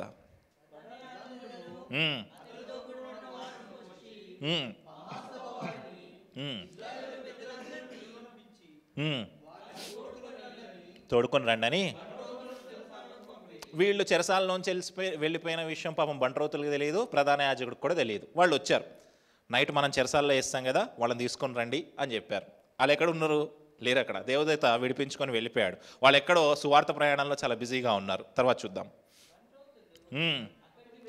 అక్కడికి వెళ్ళినప్పుడు చెరసాల్లో కనపడనందున తిరిగి వచ్చి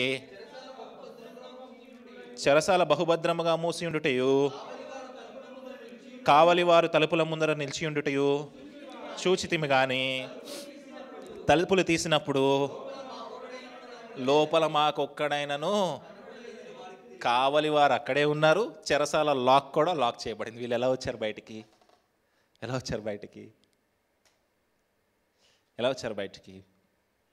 అదే దేవుని కార్యం అంటే.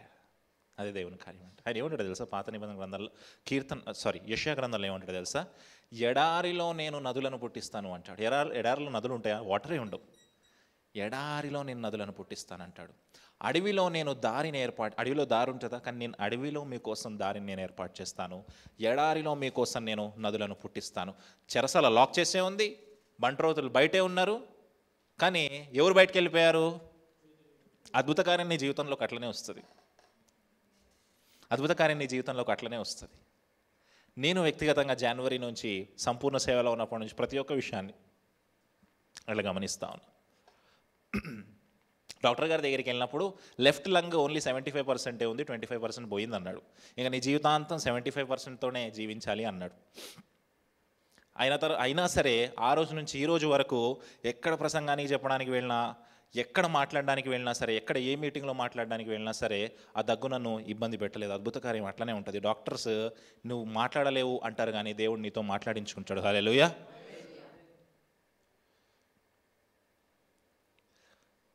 లాక్ చేసే ఉంది. బంట్రోతులు అక్కడే ఉంటారు, కానీ లోపల మనుషులు ఉండరు. ఇప్పుడు అట్లా అని చెప్పి మీ అకౌంట్లోకి డబ్బులు వస్తాయని నేను చెప్పను.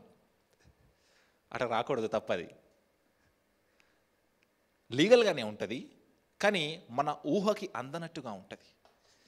లీగల్గానే ఉంటుంది దేవుని కార్యము, కానీ మన ఊహకి అందనట్టుగా ఉంటుంది. అడవిలో నదులు ఎలా పారుతాయి?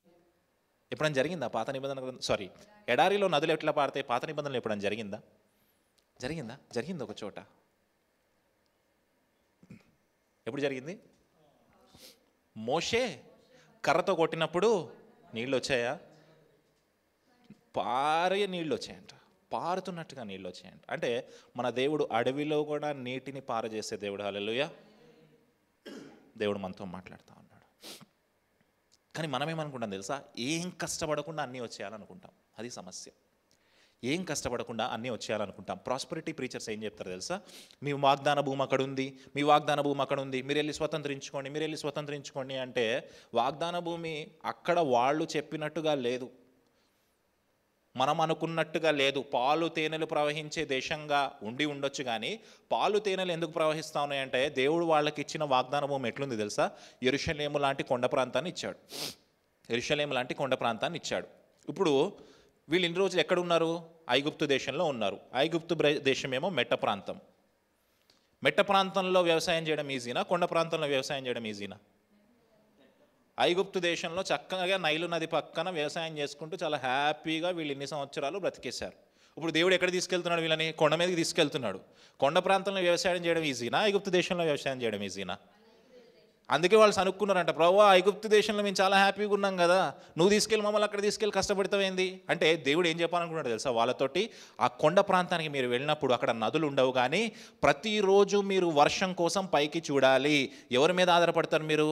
నా మీద ఆధారపడతారు. అలా ఆధారపడే స్థితికి మిమ్మల్ని తీసుకొని వస్తాను అని దేవుడు వాగ్దానం చేస్తాడు. అలా వాళ్ళు ఆధారపడ్డారు, దేవుడు వాళ్ళని ఆశీర్వదించాడు కూడా. వాళ్ళు పని కూడా చేశారు, కష్టపడ్డారు కూడా. ఈరోజు ప్రీచర్స్ వచ్చేసి మీకు చెప్పారనుకో, మీకు వాగ్దాన భూమి వచ్చేస్తుంది అంటే కష్టపడకుండా రాదు. మీరు వెళ్ళాలి, దాన్ని స్వతంత్రించుకోవాలి, సేద్యపరచాలి. అట్లాంటి వాగ్దాన్ని దేవుడు మనకి ఇవ్వబోతా ఉన్నాడు. ముందుకు వెళ్దాం. అంతటా దేవాలయ అధిపతియు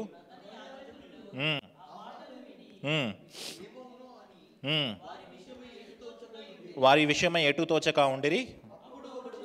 అప్పుడు ఒకడు వచ్చి, ఇప్పుడు మీరు చెరసాల్లో వేయించిన మనుషులు దేవాలయంలో నిలిచి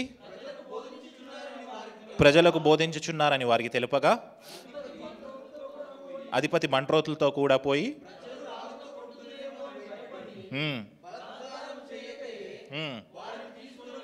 వారిని తీసుకొని వచ్చి సభలో నిలవబెట్టగా ప్రధాన యాజకుడు వారిని చూచి,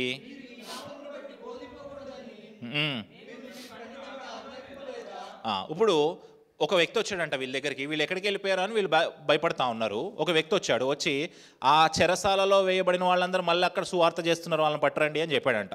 చెప్తే వీళ్ళందరూ వెళ్ళి వాళ్ళు తీసుకొచ్చి ఏం చెప్తున్నారు తెలుసా? ఈ నామములో మీరు ప్రకటించకూడదు అని చెప్పి ఇంతకుముందు మీకు వార్నింగ్ ఇచ్చి విడిచిపెట్టాం కదా, 4వ అధ్యాయం గుర్తుందా? 4వ అధ్యాయంలో వాళ్ళు వార్నింగ్ ఇచ్చి వాళ్ళని విడిచిపెడతారు. మళ్ళీ ఎందుకు మీరు ఈ నామంలో బోధిస్తున్నారు? తర్వాత ఒక చక్కటి మాట అంటారు చూడండి, యెరూషలేమును మీ బోధతో యెరూషలేమును దేంతో నింపారంట? యెరూషలేముని మీ బోధతో మొత్తం నింపేశారు అంటా ఉన్నాడంట. మరి కుకట్పల్లిని యేసుక్రీస్తు బోధతో నింపాలంటే ఎన్ని సంవత్సరాలు పడుతుంది మనకి? కుకట్పల్లిని యేసుక్రీస్తు బోధతో నింపాలంటే ఎన్ని సంవత్సరాలు పడుతుంది? ఈవినింగ్ చర్చ్ వాళ్ళు, కింగ్డమ్ చర్చ్ వాళ్ళు పాపం వర్షిప్ చేసుకుంటా ఉంటారు. ఇక్కడ పైనుంచి ఎవడో కూడా పరిగెత్తుకొస్తాడు 5th ఫ్లోర్ నుంచి వచ్చి, సౌండ్ ఎక్కువైంది తగ్గించు. కింద ఓయాసిస్ పావాడు కూడా సౌండ్ ఎక్కువైంది తగ్గించు అంటాడు. ఎందుకు తెలుసా? ఎందుకంటాడు సౌండ్ తగ్గించామని? పైన చిట్టి డ్యాన్స్ స్కూల్ ఉంది కదా, వాడంతా సౌండ్ పెడతాడు. ఎప్పుడైనా కంప్లైంట్ చేస్తామో మనం? చేయము. దేవుడు పాటలు పాడినప్పుడే ఎందుకు భయపడతారు? దేవుడు పాటలు పాడుతున్నప్పుడే ఎందుకు వచ్చి కంప్లైంట్ చేస్తారు? ఈ బిల్డింగ్ దేవుని బోధతో నిండిపోతుంది అని వాళ్ళ ప్రమాదమేమో, ఆలోచనేమో. ఇక్కడ కూడా వాళ్ళు అలాగే భయపడతా ఉన్నారు. ఏమంటారు తెలుసా? యెరూషలేము మొత్తం మీ బోధతో నింపేశారు. యెరూషలేము మొత్తం మీ బోధతో నింపేస్తే రేపొద్దున మా దేవాలయానికి ఎవడు వస్తాడు? మా దేవాలయం కానుకలు ఎవరు ఇస్తారు? ఆ దేవాలయం కానుకలు లేకపోతే మా బిజినెస్ ఎట్లా నడుస్తుంది? వాళ్ళ బాధ. తర్వాత వచ్చిన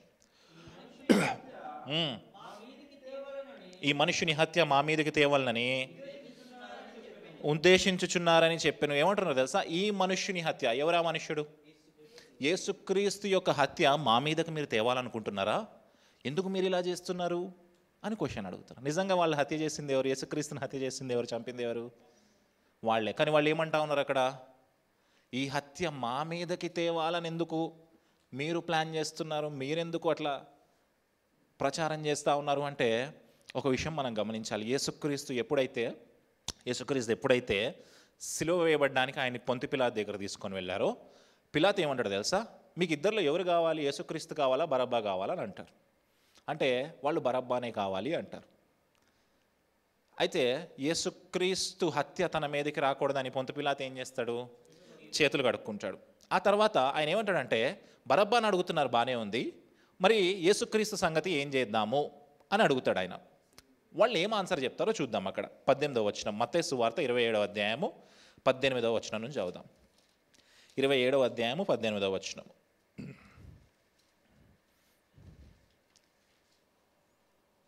మత్తయి సువార్త 27వ అధ్యాయము 18వ వచనము. కాబట్టి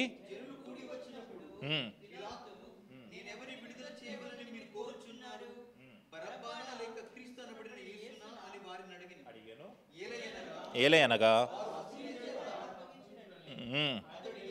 అతడు ఎరిగి ఉండెను, అతడు న్యాయపీఠం మీద కూర్చుండి ఉండినప్పుడు అతని భార్య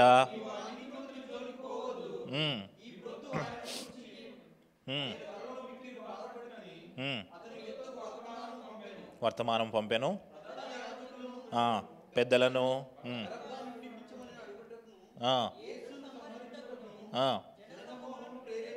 జనసమూహాలను ఎవరెవరు ప్రేరేపించారు? ప్రధాన యాజకులు, పెద్దలు, వాళ్ళందరూ ప్రేరేపించారు. ఈ పెద్దల్లో సద్దుకేయులు, పరిసయ్యులు వీళ్ళందరూ కూడా ఉన్నారు, ప్రేరేపించారు. తర్వాత ఏం జరిగింది చూద్దాం.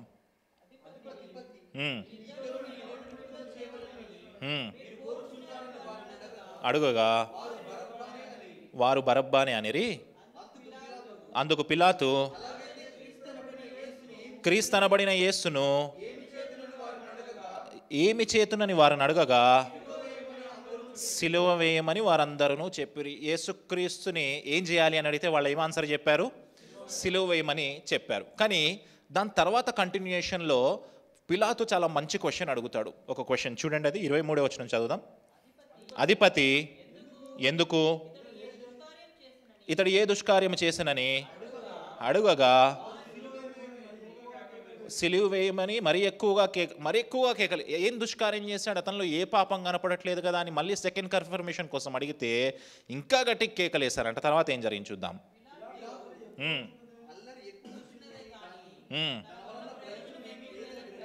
గ్రహించి నీళ్లు తీసుకొని చేతులు కడుక్కొని ఈ నీతిమంతుని రక్తంను గూర్చి నిరపరాధిని. Very good. పిలాతు ఏం చేశాడంట?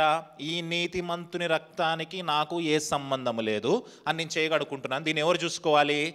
మీరే డీల్ చేసుకోండి, దీనికి నాకు ఏ సంబంధం లేదు. అప్పుడు వాళ్ళు ఏం ఆన్సర్ చెప్పారు తెలుసా? తర్వాత వచనం చూద్దాం. అందుకు ప్రజలందరూ వాని రక్తము మా మీదను మా పిల్లల మీదను ఉండును గాక అనిరి. ఆయన రక్తం ఎవరి మీద ఉండాలని వాళ్ళు కోరుకున్నారు? ఆ శాపం ఎవరి మీద ఉండాలని వాళ్ళు కోరుకున్నారు? మా మీదకి రాని ఆ శాపం, మా పిల్లల మీదకి రాని ఆ శాపము అని ప్రజలు కోరుకున్నారు. ప్రజల్ని ఎవరు రెచ్చగొట్టారు? ప్రధాన యాజకులు, సద్దుకేయులు, పరిసయ్యులు రెచ్చగొట్టారు. ఏమని రెచ్చగొట్టారు? సిలువ వేయండి, ఆ రక్తము, ఆ పాపము మా మీదకి వచ్చినా మాకేం పర్వాలేదు, మా పిల్ల మీదకి వచ్చినా ఏం పర్వాలేదు. అదే పెద్దలు, అదే ప్రధాన యాజకులు, అదే సద్దుకేయులు ఇక్కడ ఏం క్వశ్చన్ అడుగుతున్నారు? పేతురు, యోహాన్లని, ఈ వ్యక్తి యొక్క హత్య మా మీదకి ఎందుకు తీసుకొస్తున్నారు? ఒక 2 నెలల క్రితం వీళ్ళేం చేశారు? ఆ రక్తము మా మీదకి వచ్చినా పర్వాలేదు అన్నారు. ఇప్పుడు ఏమంటారు తెలుసా? ఆ హత్యకి మాకు ఏ సంబంధం లేదు అంటున్నారు. వేషధారణ, హిపోక్రసీ అన్నమాట. హిపోక్రసీ. ముందుకు వెళ్దాం. అందుకు పేతురును, మనుషులకు కాదు, మీరు మ్రానున వేలాడదీసి సంహరించిన యేసును మన పితరుల దేవుడు లేపెను. ఈ విషయం దగ్గర చాలామంది తలపిక్కుని కొట్టేసుకుంటూ ఉంటారు. ఈ వచనం దగ్గర ఏమంటున్నాడు పేతురు? అక్కడ మ్రానును వేలాడదీసి సంహరించిన యేసును మన పితరుల దేవుడు లేపెను. మ్రాను అంటే చెట్టు. మ్రాను అంటే చెట్టు. చెట్టున వేలాడదీసిన ఆయన ఉన్నాడు కదా, చెట్టు మీద వేలాడదీశారా యేసుక్రీస్తుని? మన పేతురు ఎందుకు అట్లా చెప్తున్నాడు? చెట్టులోంచే చెక్క వచ్చింది కాబట్టి సిలువ అంటారా? చెట్టులోంచే చెక్క వచ్చింది కాబట్టి ఆ చెక్క సిలువ మీద ఆయన వేలాడాడు కాబట్టి అట్లా అంటారా? మ్రానున వేలాడదీయడము అంటే ఉరి కదా, ఉరి శిక్ష కదా. పేతురు ఎందుకు సిలువ గురించి చెప్పకుండా మ్రానున వేలాడదీశారు అనే మాట చెప్తున్నాడు? దాని ఆన్సర్ ఇవాళ చూద్దాం. ద్వితీయోపదేశకాండం 21వ అధ్యాయం 22వ వచనము. ద్వితీయోపదేశకాండం 21వ అధ్యాయం 22వ వచనము.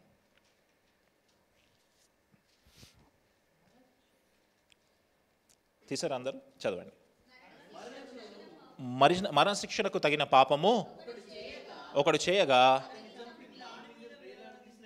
అతని చంపి మ్రాను మీద వేలాడదీసిన ఎడల అతని శవము రాత్రివేళ ఆ మ్రాను మీద ఇక్కడ ఏం చెప్తుందంటే క్యాపిటల్ పనిష్మెంట్ ఏంటయ్యా అంటే ఒక వ్యక్తిని మ్రాను మీద వేలాడదీసి చంపాలి, లేదా చంపి మ్రాను మీద వేలాడదీయాలి. ఇప్పుడు మరి యేసుక్రీస్తుని సిలువ మీద వేలాడదీశారు కానీ చెట్టు మీద వేలాడదీయలేదు కదా. పాత నిబంధన గ్రంథంలో ద్వితీయోపదేశ కాండంలో క్యాపిటల్ పనిష్మెంట్ ఏంటయ్యా అంటే మరణశిక్ష ఎలా విధించాలి అంటే మ్రాను మీద వేలాడతీయాలి. మరి దానికి సిలువకి సాదృశ్యం ఎలా కుదురుతుంది? దాన్ని సిలువే అని మనం ఎలా కన్ఫర్మ్ చేస్తాము? ఎలా కన్ఫర్మ్ చేసుకుంటాము? బహుశా ద్వితీయోపదేశ కాండంలోంచి పేతురు దీన్ని ఇన్ఫ్లుయెన్స్ అయ్యి ఒక మాట చెప్పుండొచ్చు అక్కడ. కానీ అదే సిలువ మీదనే ఆయన వేలాడాడు అనే మాటని ఎట్లా కన్ఫర్మ్ చేస్తాము అంటే మళ్ళీ మనం వాక్యంలోకి వెళ్ళాలి. గలతీయులకు రాసిన పత్రిక 3వ అధ్యాయము 13వ వచనము. గలతీయులకు రాసిన పత్రిక 3వ అధ్యాయము 13వ వచనము. గలతీయులకు 3:13.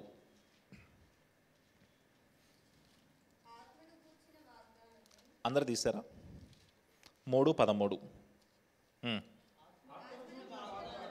ఆత్మను కూర్చిన వాగ్దానము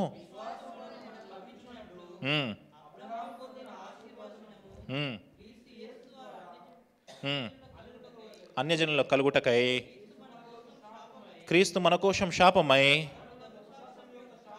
మనల్ని ధర్మశాస్త్రంలో యొక్క శాపము నుండి ఏ శాపాల నుంచి విమోచించాడు? ధర్మశాస్త్రములో ఒక క్యాపిటల్ పనిష్మెంట్ చూసాం కదా మనం ఇందాక. ఆ శాపము నుంచి మనము అలా వేలాడకుండా ఆయన మనల్ని విమోచించాడు. ఎలా విమోచించాడు తర్వాత కనిపిస్తుంది చూడండి. ఇందును గూర్చి మాను మీద వేలాడిన ప్రతివాడును శాపగ్రస్తుడు అని రాయబడి ఉన్నది. మ్రాను మీద వేలాడిన ప్రతి ఒక్కడు ఎవరు? ఆ మ్రాను మీద వేలాడింది ఎవరు? ఇప్పుడు ఈ వాక్యం ప్రకారము యేసుక్రీస్తు. బహుశా ఈ టెర్మినాలజీని వాడి మ్రాను మీద శాపగ్రస్తుడుగా వేలాడాడు కదా అని పేతురు అక్కడ చెప్పుండొచ్చేమో. రేపొద్దున్న ఎవరన్నా వచ్చి అన్న ఇక్కడ మ్రాను మీద వేలాడుతున్నట్టుగా ఉంది, ఆయన ఉరి శిక్షణ సిలువు శిక్షణ అంటే రెండు అర్థాలు ఏం లేవు, రెండు శిక్షలు ఏం లేవు, ఒకటే శిక్ష.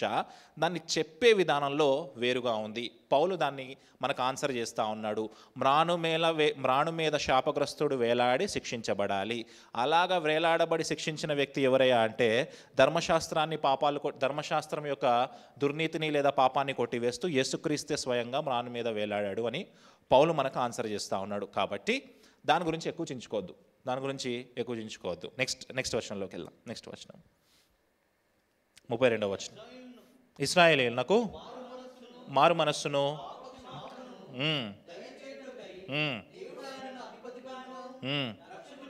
రక్షకునిగాను తన దక్షిణ హస్తబలము చేత హెచ్చించి ఉన్నాడు.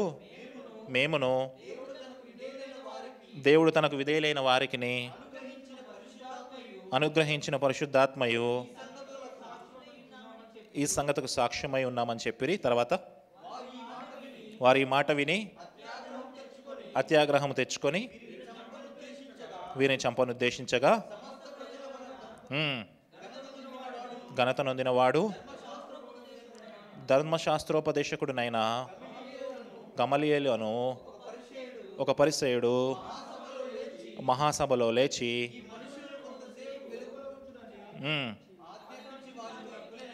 ఆజ్ఞాపించి వారితో ఇట్లా నేను వాళ్ళందరికీ మాట చెప్పంగానే కోపం వచ్చింది. వాళ్ళందరూ వీళ్ళని కొట్టి చంపుదాము అని చెప్పి శాస్త్రులు, పరిసయ్యులు, ప్రధాన యాజకులు వీళ్ళందరూ ఏకమయ్యారు. ఏకమైన తర్వాత వెంటనే ఒక క్యారెక్టర్ పైకి లేచింది. ఆ క్యారెక్టర్ ఎవరయ్యా అంటే గమలీయేలు. అనండి, ఎవరు అతను? అతని గురించి ఏం చెప్పబడింది? అతను ఎవరు అని అక్కడ చెప్పబడింది? ధర్మశాస్త్రోపదేశకుడు, ఇంకా పరిసయ్యుడు. ఈ గమలీయేలు ఎవరయ్యా అంటే హిల్లేల్ గారి మనవడు. ఎవరు? హిల్లేల్ గారి మనవడు. గమలీయేల్ గారు ఎవరయ్యా అంటే హిల్లేల్ అనే ఒక ప్రధాన యాజకుని మనవడు, లేదా హిల్లేల్ అనే ఒక రబ్బాయి యొక్క మనవడు. హిల్లేల్ ఎవరు మీకు చెప్పాను ఇంతకుముందు. హిల్లేల్ ఎవరు? మత్తయి సువార్త ధ్యానం చేసేటప్పుడు చెప్పాను, గుర్తు తెచ్చుకోండి బాగా. హిల్లేల్, రబ్బాయి హిల్లేల్ అనే ఒక మాట చెప్పాను మీకు. రబ్బాయి షమ్మాయి అనే ఒక మాట చెప్పాను. బాగా గుర్తు తెచ్చుకోండి. ఒక టాపిక్ చెప్పేటప్పుడు, ఇంపార్టెంట్ టాపిక్ చెప్పేటప్పుడు ఇతని గురించి చెప్పాను మీకు. ఈ హిల్లేల్ ఎవరు, షమ్మై ఎవరు గుర్తుందా? డైవోర్స్ గురించి మనం మాట్లాడాం. డివోర్స్ గురించి మనం డీల్ చేస్తూ ఉన్నప్పుడు 2 రకాల బోధలు ఆ రోజులో ఉన్నాయి. హిల్లేల్ అనే ఒక రబ్బాయి ఒకలాగా చెప్పాడు, షమ్మై అనే ఒక వ్యక్తి ఒకలాగా చెప్పాడు. హిల్లేల్ ఏం చెప్పాడంటే, నీ భార్య పొద్దున్న లేచినప్పుడు నీకు నచ్చకపోయినా సరే, తలకు ముడేసుకోకపోయినా సరే, వంట బాగా చేయకపోయినా సరే, నువ్వు డైవోర్స్ ఇచ్చేయొచ్చు అని చెప్పాను. మీకు గుర్తుందో లేదు? ఆ హిల్లేల్ మనవడే ఈ గమాలియేల్ గారు. ఇంకా క్లియర్గా చెప్పాలి అంటే, ఆ రోజుల్లో 2 యూనివర్సిటీస్ ఉన్నాయి. మన అండర్స్టాండింగ్లో చెప్పాలంటే ఆ రోజుల్లో 2 యూనివర్సిటీస్ ఉన్నాయి. ఒకటి హిల్లేల్ యూనివర్సిటీ, ఇంకొకటి షమ్మై యూనివర్సిటీ. ఈ 2 యూనివర్సిటీస్లోకి వెళ్ళి, ఈ 2 బైబిల్ కాలేజెస్లోకి వెళ్ళి వాళ్ళు ధర్మశాస్త్రాన్ని నేర్చుకునేవారు. ఆ యూనివర్సిటీని స్థాపించిన వ్యక్తి హిల్లేల్ ఎవరైతే ఉన్నాడో అతని మనవడే ఈ గమాలియేల్ గారు. అది మాత్రమే కాదు, ఈ గమాలియేల్ గారు పౌలు గారి యొక్క గురువు గారు. ఈ గమాలియేల్ గారు పౌలు గారి యొక్క గురువు గారు. ఆ విషయాన్ని పౌలు గారే కన్ఫర్మ్ చేస్తారు. అపోస్తుల కార్యములు 22వ అధ్యాయం 3వ వచనం. అపోస్తుల కార్యములు 22వ అధ్యాయం 3వ వచనం. పౌలు గారే స్వయంగా చెప్తారు. పౌలు గారికి టీచింగ్స్ ఇచ్చింది ఎవరయ్యా అంటే గమాలియేల్ గారే. చదవండి 22వ అధ్యాయం 3వ వచనం. నేను పుట్టిన యూదుడను, అయితే ఈ పట్టణములో గమలియేలు పాదముల యొద్ద పెరిగి. ఎవరి దగ్గర పెరిగాడంట పౌలు గారు? గమలియేల్ దగ్గర ఎడ్యుకేషన్ మొత్తం తీసుకున్నాడు. ఇంకోటి ఇంట్రెస్టింగ్ విషయం ఏంటంటే, పౌలు గారికి చాలా బుక్స్ చదివే అలవాటు ఉంది. లిటరేచర్ చదివే అలవాటు ఉంది. అప్పుడు ఆయన పరిసేయుడుగా ఉన్నాడు కదా. ఎవరి దగ్గర ఉండి చదువుకుంటా ఉన్నాడు? గమలియేల్ దగ్గరే ఉండి చదువుకుంటా ఉన్నాడు. క్రిస్టియన్ హిస్టోరియన్స్ ఏం చెప్తారంటే, పౌలు గారు ఎట్లా బుక్స్ చదివాడంటే, గమలియేల్ గారు బుక్స్ సప్లై చేయలేకపోయాడంట. ఆయన దగ్గర ఉన్న బుక్స్ అన్నీ అయిపోయాయంట. ఎక్కడెక్కడి నుంచో బారో చేసి ఇచ్చేవాడంట పౌలు గారికి. అసలు పౌలు గారు ఆ టైంలో చదవని బుక్ అంటూ ఏదీ లేదంట. గ్రీక్ లిటరేచర్, హిబ్రూ లిటరేచర్ అన్నీ చదివాడు. అవన్నీ ఆయనకి ఎప్పుడు ఉపయోగపడ్డాయి తెలుసా? సౌలుగా ఉన్నప్పుడు ఉపయోగపడలేదు. కానీ పౌలు అయిన తర్వాత ఎప్పుడైతే గ్రీసు దేశానికి వెళ్ళాడో, వేరే వేరే దేశాలకు ఎప్పుడైతే సువార్త చేయడానికి వెళ్ళాడో, ఆయన చదివిన బుక్స్, ఆయన చదివిన లిటరేచర్ అంతా అక్కడ సువార్త చెప్పడానికి ఉపయోగపడింది. లాస్ట్ టైం ఎప్పుడు బుక్ చదివారు? బుక్స్ చదువుతారా? ఎవరికైనా అలవాటు ఉందా? నాకుంది. నేను రాస్తాను కూడా దేవుని కృపను బట్టి. బుక్స్ చదువుతారా? అయితే ఈరోజు ఒక మంచి బుక్ పరిచయం చేస్తాను మీకు. పర్పస్ డ్రివెన్ చర్చ్ అని ఒక బుక్ ఉంటుంది. పర్పస్ డ్రివెన్ చర్చ్ లేదా పర్పస్ డ్రివెన్ లైఫ్, 2 బుక్స్ అవి. రిక్ వారెన్ రాసిన బుక్స్. పర్పస్ డ్రివెన్ చర్చ్ చదవండి. మంచి బుక్స్, మంచిగా హెల్ప్ అవుతాయి. ఈ బుక్స్ అన్ని చదివిన తర్వాత నాకు ఎప్పుడు హెల్ప్ అవ్వ అనుకుంటే మీరు స్పిరిచువల్గా గ్రో అవుతారు. ఏదో ఒక రోజు మీరు అమెరికాకో యూకేకో సువార్త చెప్పడానికి వెళ్ళినప్పుడు అక్కడ ఈ బుక్స్ అన్ని మీకు ఉపయోగపడతాయి. ఆమెన్. గట్టిగా చెప్పండి, అలా నీరసంగా ఆమెన్ చెప్తారు. బుక్స్ చదివి అలవాటు చేసుకోండి. అపోస్తలుడైన పౌలు గారు సౌలుగా ఉన్నప్పుడు బుక్స్ చదివాడు కాబట్టి ఆ బుకిష్ నాలెడ్జ్ అంతా ఆయన సువార్త చెప్పడానికి వెళ్ళినప్పుడు చాలా ఈజీ అయిపోయింది. గ్రీకు దేశస్తులతో మాట్లాడేటప్పుడు, హాయ్ ఎలా ఉన్నావు, నీకు పలానా బుక్ తెలుసా, నేను చదివాను అని మెల్లగా మాటలు కలిపి యేసుక్రీస్తు తెలుసా నీకు అని పరిచయం చేయడానికి ఉపయోగపడింది. హల్లెలూయా. బుక్స్ చదవండి, చాలా ఇంపార్టెంట్. ఓకే, ముందుకు వెళ్దాం. గమాలియేల్ గారు లేచి ఒక విషయం చెప్పాడంట వాళ్ళకి. ఏంటో విషయం చూద్దాం. ఇశ్రాయేలీయులారా, ఈ మనుషుల విషయమై జాగ్రత్త పడుడి. తూడా లేచి తానొక గొప్పవాడనని చెప్పుకొనెను. ఇంచుమించు 400 మంది మనుషులు వానితో కలుసుకొనిరి. వాడు చంపబడెను. వానికి తర్వాత వచ్చి ప్రేరేపించెను. వాడు కూడా నశించెను. Very good. ఇప్పుడు ఈయన గమలియేల్ గారు లేచి ఏం చెప్తా ఉన్నాడంటే, యేసుక్రీస్తు కంటే ముందు ఒక 2 వ్యక్తులు వచ్చారంట నేనే మెస్సయ్యా అని చెప్పుకోవడానికి. ఒకడేమో తూడా, ఇంకో వ్యక్తినేమో గలిలయుడైన యూదా. ఈ 2 వ్యక్తులు నేనే మెస్సయ్య అని చెప్పుకున్నారంట. ఆ మెస్సయ్య అని చెప్పుకున్న తర్వాత కొంతమంది ఆయనను వెంబడించారంట. ఎవరెవరైతే వెంబడించారో వాళ్ళతో పాటు వాళ్ళు కూడా నశించిపోయారు. ఈరోజు మనం ఈ అపోస్తుల్ని మన ఎదురుగా చూస్తూ ఉన్నాం కదా, వీళ్ళు కూడా యేసుక్రీస్తు మెస్సయ్య అని చెప్తున్నారు. ఆ 2 వ్యక్తులు ఎలాగైతే నశించిపోయారో వీళ్ళు కూడా నశించిపోతారు. మనం ఎందుకు కంగారు పడాలి? వాళ్ళిద్దరు నశించిపోయారు కదా, వీళ్ళు కూడా నశించిపోతారు అని చెప్పి, అది గమలియేలు గారి మైండ్లో నడుస్తున్న విషయం. ఎందుకు? పరిసేయుడు కదా, పరిసేయుడు యేసుక్రీస్తుని నమ్మలేదు కాబట్టి వీళ్ళు కూడా నశించిపోతారేమో అనుకుని వాళ్ళకు ఒక అడ్వైజ్ ఇస్తున్నాడు. ఏంటో అడ్వైస్ చూద్దాం. కాబట్టి ఈ మనుషుల జోలికి పోక వాడిని విడిచిపెట్టుడి.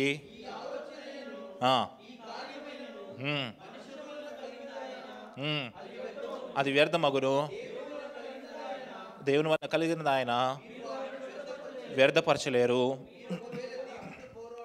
మీరు ఒకవేళ దేవునితో పోరాడు వారు అవుదురు సుమ్మి అని మంచి అడ్వైజే ఇస్తూ ఉన్నాడు. ఏమని అడ్వైజ్ ఇస్తున్నాడంటే, వాళ్ళకి విడిచిపెట్టండి. ఇంతకుముందు ఇద్దరు ఇలాగే వచ్చారు, నేనే మెస్ అయ్యానని చెప్పుకున్నారు. ఒకవేళ వాళ్ళలాగే వీళ్ళు కూడా అయితే వీళ్ళు నశించిపోతారు, దేవుని వల్ల అయితే వాళ్ళు ముందుకు వెళ్తారేమో, మనకెందుకు అని గమాలియేలు గారు చెప్తా ఉన్నాడు. కానీ వాళ్ళు చెప్తుంది నిజమే, యేసుక్రీస్తు మెస్సయ్యే, పరిసయ్యుడుగా నేను శాస్త్రాల్లో అన్నీ చదివాను, యేసుక్రీస్తులో అన్ని ప్రవచనాలు నెరవేరాయి, మనం కూడా దాన్ని నమ్ముకోవాలని చెప్పట్లే ఆయన. వాళ్ళని గాలికి విడిచిపెట్టేయండి, వాళ్ళ చావు వాళ్ళు చస్తారు అని చెప్పేసి వాళ్ళని విడిచిపెడుతున్నారు. తర్వాత ఏం జరిగింది చూద్దాం. వారు అతని మాటలకు సమ్మతించి అపోస్తలులను పిలిపించి కొట్టించి యేసు నామమును బట్టి బోధింపకూడదని ఆజ్ఞాపించి, వెరీ గుడ్, కొట్టారంట. ఫస్ట్ టైం అపోస్తలకి ఫస్ట్ దెబ్బలు తగిలాయి. ఎవరెవరికి ఎక్కువ తగిలి ఉంటాయి? పేతురు యోహాన్లకి ఎక్కువ తగిలి ఉంటాయి. ముందు ఉంటారు కాబట్టి, పేతురు ఎప్పుడు ఫస్ట్ ఉంటాడు కాబట్టి పేతురు గారికి ఎక్కువ దెబ్బలు తగిలి ఉంటాయి. ఫస్ట్ టైం తన్నులు తిన్నారు. ఎప్పుడు మీరు ఫస్ట్ టైం తన్నులు తిన్నారు? గుర్తుందా? బాగా గుర్తుంటుంది. పేరెంట్స్ చేతిలో ఫస్ట్ టైం తన్నులు తిన్నప్పుడు. అసలు ఎప్పుడు కొట్టని మన ఫాదర్ కొట్టుంటే అది మాత్రం ఖచ్చితంగా గుర్తుంటుంది. మన ఫాదర్ ఎప్పుడు మనల్ని కొట్టాడు, చాలా ప్రేమిస్తాడు, కానీ ఏదో విషయంలో మనం కొడితే మాత్రము అది మాత్రం ఖచ్చితంగా గుర్తుంటుంది. చిన్నప్పుడు వీడియో గేమ్స్ కోసం తన్నులు తిన్నా నేను ఒకసారి, బాగా గుర్తుంది, మా డాడీ చేతిలో గుర్తుంటుంది మనకి. ఫస్ట్ టైం అపోస్తలు తన్నులు తిన్నారంట. ఫస్ట్ టైం ఆదిమ సంఘానికి పర్సిక్యూషన్ వచ్చింది, కొట్టబడే పర్సిక్యూషన్ వచ్చింది. దానికి వాళ్ళ రెస్పాన్స్ ఎలా ఉంది చూడండి. తర్వాత వచనము, ఆ నామము కొరకు అవమానం పొందుటకు పాత్రలమని ఎంచబడిన నందున వారు సంతోషించచ్చు మహాసభ ఎదుట నుండి వాళ్ళని కొట్టారా పొగిడారా? వాళ్ళు ఏం చేస్తున్నారు? మనం సంతోషిస్తామా మనం? కొడితే బాగా కొడుతున్నారు, ఇంకో 2 కొట్టండి అంటామా? చాలా బాగుంది, ఇంకో 2 దెబ్బలు కొట్టండి అంటామా? మసాజ్ అదేమన్నా? దేవుని వలన శిక్ష పొందడము, దేవుని వల్ల తన్నులు తినడము మహాభాగ్యము అని ఎంచుకొని సంతోషించచ్చు మహాసభ నుండి వెళ్ళిపోయారంట. ఇందులో పేతురు యోహాన్లు ఉన్నారు కదా తన్నులు తిన్న వాళ్ళలో. పేతురు గారు ఈ అనుభవం గురించి ఒక విషయాన్ని రాస్తాడు ఆయన పత్రికలో. మొదటి పేతురు పత్రిక 4వ అధ్యాయం 12వ వచనము. ఈ అనుభవం గురించి ఆయన ఒక విషయాన్ని అక్కడ గుర్తు చేస్తాడు. మొదటి పేతురు పత్రిక 4వ అధ్యాయము 12వ వచనము. 12వ వచనం. ప్రియులారా, మిమ్మల్ని శోధించుటకును మీకు కలుగుచున్న అగ్ని వంటి మహాశ్రమను గూర్చి మీకేదో వింత సంభవించినట్టుగా ఆశ్చర్యపడిపోకండి. అంటే పేతురు గారు తన్నులు తిన్నప్పుడు ఓకే తన్నులు తింటాము అని తెలిసే వెళ్ళాడు అక్కడికి, చచ్చిపోతాము అని తెలిసి అక్కడికి వెళ్ళాడు. ఏదో వింత జరుగుతుంది అని అన్నెందుకు కొడుతున్నారు, నేను సువార్తే చెప్తున్నాను కదా, మంచి విషయాలే చెప్తున్నాను కదా, నన్ను కొట్టకూడదు కదా అని అనుకోవట్లేదు ఆయన. ఏదో వింత జరుగుతున్నట్టుగా ఆశ్చర్యపోవద్దు మీరు, ఇవన్నీ వస్తాయి, ఇవన్నీ జరుగుతాయి. అయితే తర్వాత వచ్చిన ఏమని చూడండి, క్రీస్తు మహిమ బయలుపరచబడినప్పుడు మీరు మహా ఆనందముతో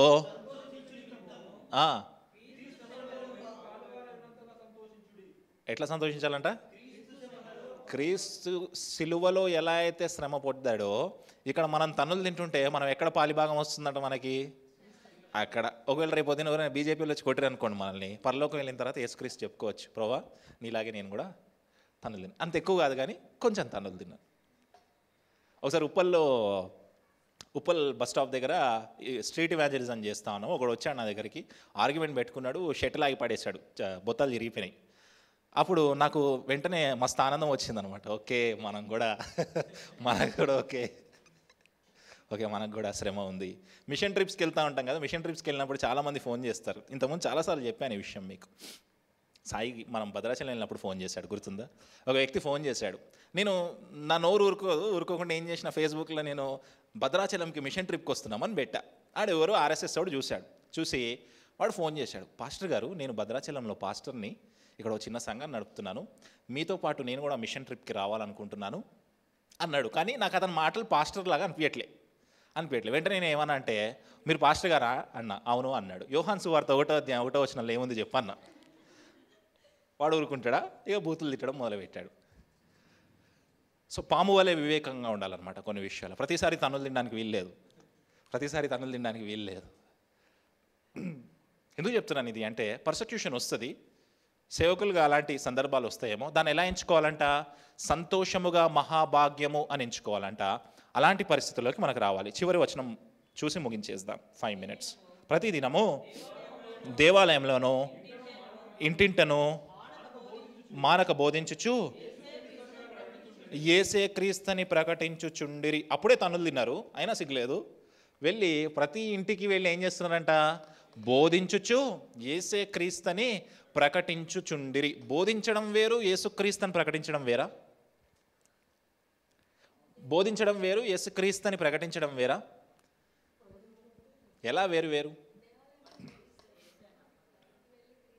అది కాదు క్వశ్చన్. బోధించడం వేరు, ప్రకటించడం వేరా?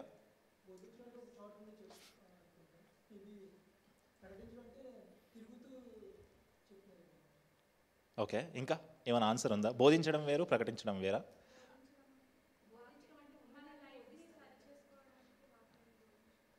ఓకే ఓకే, దగ్గరకు వచ్చారు. బోధించడం వేరు, ప్రకటించడం వేరు. Preaching is different and teaching is different.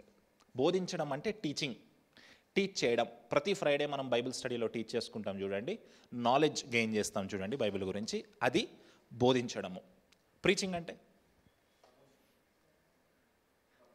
Exactly promote చేయడము, ప్రొక్లెయిమ్ చేయడము, లేదా సువార్తని ప్రకటించడము. సువార్తను ప్రకటించడానికి టీచింగ్ అవసరం లేదా అంటే టీచింగ్ కూడా కావాలి. కానీ ఈరోజు సంఘాల్లో పరిస్థితి ఏంటయ్యా అంటే, ప్రీచింగ్ టీచింగ్ రెండు సరిసమానంగా ప్యారలల్గా జరగాలి, కానీ అన్ని సంఘాల్లో ప్రీచింగ్ మాత్రమే ఉంది, టీచింగ్ లేదు. మరి మన చర్చ్లో టీచింగ్ అనే దానికి గ్రీక్ వర్డ్ ఏమనుందంటే డిడాస్కో అనే మాట ఉంది. రాసుకోండి, డిడాస్కో. టీచింగ్ అనే మాటకి గ్రీక్ వర్డ్ ఏంటయ్యా అంటే డిడాస్కో, చెప్పడం, ఇన్స్ట్రక్ట్ చేయడం, డిడాస్కో అంటాం దాన్ని. ప్రీచింగ్ అనే మాటకి గ్రీక్ వర్డ్ ఏంటయ్యా అంటే యూగెలిజో. మీకు వాట్సాప్ గ్రూప్లో కూడా పంపిస్తాను నేను. అంటే అనౌన్స్ చేయడము, ప్రొక్లెయిమ్ చేయడము. అయితే క్వశ్చన్ ఏంటయ్యా అంటే, మీ పాస్టర్ గారు టీచరా, ప్రీచరా? మీ పాస్టర్ గారు టీచరా, ప్రీచరా? ఇప్పుడు మనము క్రిస్మస్వి పోస్టర్స్ చూస్తూ ఉంటాం కదా. ఈ థర్స్డే నేను కూడా తాడేపల్లిగూడెం వెళ్తున్నాను మీటింగ్కి. వాళ్ళు నన్ను అడిగారు, అన్న ఏమేయాలి, ప్రీచరా, టీచరా అన్నారు. నేను ఏమేయొద్దు అని చెప్పా. ఇప్పుడు మనం ఆలోచన చేద్దాం, ప్రీచరా, టీచరా? మీ పాస్టర్ గారు, మీరు ప్రీచింగ్ వింటున్నారా, టీచింగ్ వింటున్నారా? సంఘములో ఈరోజు ప్రీచింగ్ మాత్రమే వినపడతా ఉంది, టీచింగ్ వినపడట్లేదు. అంటే ఒక వాక్య భాగాన్ని తీసుకొని దాన్ని కట్టుకుంటూ వెళ్ళిపోయి మోటివేట్ చేస్తూ ఉన్నాము, ప్రీచింగ్ మాత్రమే చేస్తూ ఉన్నాం. కానీ టీచింగ్ చాలా సంఘాల్లో తక్కువ అయిపోయింది. టీచింగ్ ఎక్కువగా ఉండి దాంతో సరిసమానంగా ప్రీచింగ్ కూడా ఉన్న సంఘాలకి మీరు వెళ్తే మీకంటే గొప్ప ఆశీర్వాదం ఇంకేమీ లేదు. హల్లెలూయా. అలాంటి ప్రీచింగ్ టీచింగ్ రెండూ కలిపి వెళ్ళే సంఘానికి మీరందరూ ఉండాలి. అలాగే మీరు రేపొద్దున మిషనరీస్ అయిన తర్వాత కూడా మీ బోధలో ప్రీచింగ్ టీచింగ్ రెండూ కలిపి జరగాలని చెప్పి మనస్ఫూర్తిగా కోరుకుంటాను. ఆమెన్. గట్టిగా ఆమెన్ చెప్దామా? దేవుడి వాక్యాన్ని దీవించునుగాక. ఈరోజు ఈవినింగ్ అక్క ఎంప్లాయీస్ క్రిస్మస్లో మాట్లాడుతూ ఉంది, శ్వేత అక్క గురించి ప్రార్థన చేయండి. థర్స్డే నేను తాడేపల్లిగూడెంలో మాట్లాడుతూ ఉన్నాను క్రిస్మస్లో, దాని గురించి ప్రార్థన చేయండి ప్రయాణం కొరకు. అట్లనే సాటర్డే మన క్రిస్మస్ ఉంది కదా, Saturday evening is our Christmas. ఎంతమంది వస్తున్నారు? Saturday evening is our Christmas. వయస్తలి చేయెత్తట్లేదు. Very good. Saturday evening is our Christmas. Benjamin Shastri అన్న వస్తున్నారు, సో అన్న మంచి సాక్ష్యం కాబట్టి కుదిరితే ఒక హిందూ ఫ్రెండ్ని తీసుకొని రండి మీతో పాటు, ఒక మంచి హిందూ ఫ్రెండ్ని తీసుకొని రండి. సో అన్న నాకు పర్సనల్గా రిక్వెస్ట్ చేసింది ఏంటంటే, తమ్ముడు హిందూస్ ఎక్కువ వచ్చేలాగా చూడు అని రిక్వెస్ట్ చేశాడు. కాబట్టి ఒక హిందూ ఫ్రెండ్ని తీసుకొచ్చే ప్రయత్నం చేయండి. మంచి సాక్ష్యము, మంచి ఆరాధన. సిద్ధు రాజీ కూడా మన మధ్యకు వస్తూ ఉన్నారు. ఫస్ట్ టైం వాళ్ళు మన చర్చ్లో వాడబడుతూ ఉన్నారు కాబట్టి వారిని బట్టి, వారి ప్రయాణాలను బట్టి వారు చక్కగా మనతో మాట్లాడాలని ప్రార్థన చేద్దాం. ఆమేన్. దేవుడి వాక్యాన్ని దీవించును గాక. ఒక చిన్న సాక్ష్యం ఉంది, మనోకు నా సాక్ష్యం చెప్తా అని మాట చెప్తారా తల్లి? ఒక 5 minutes.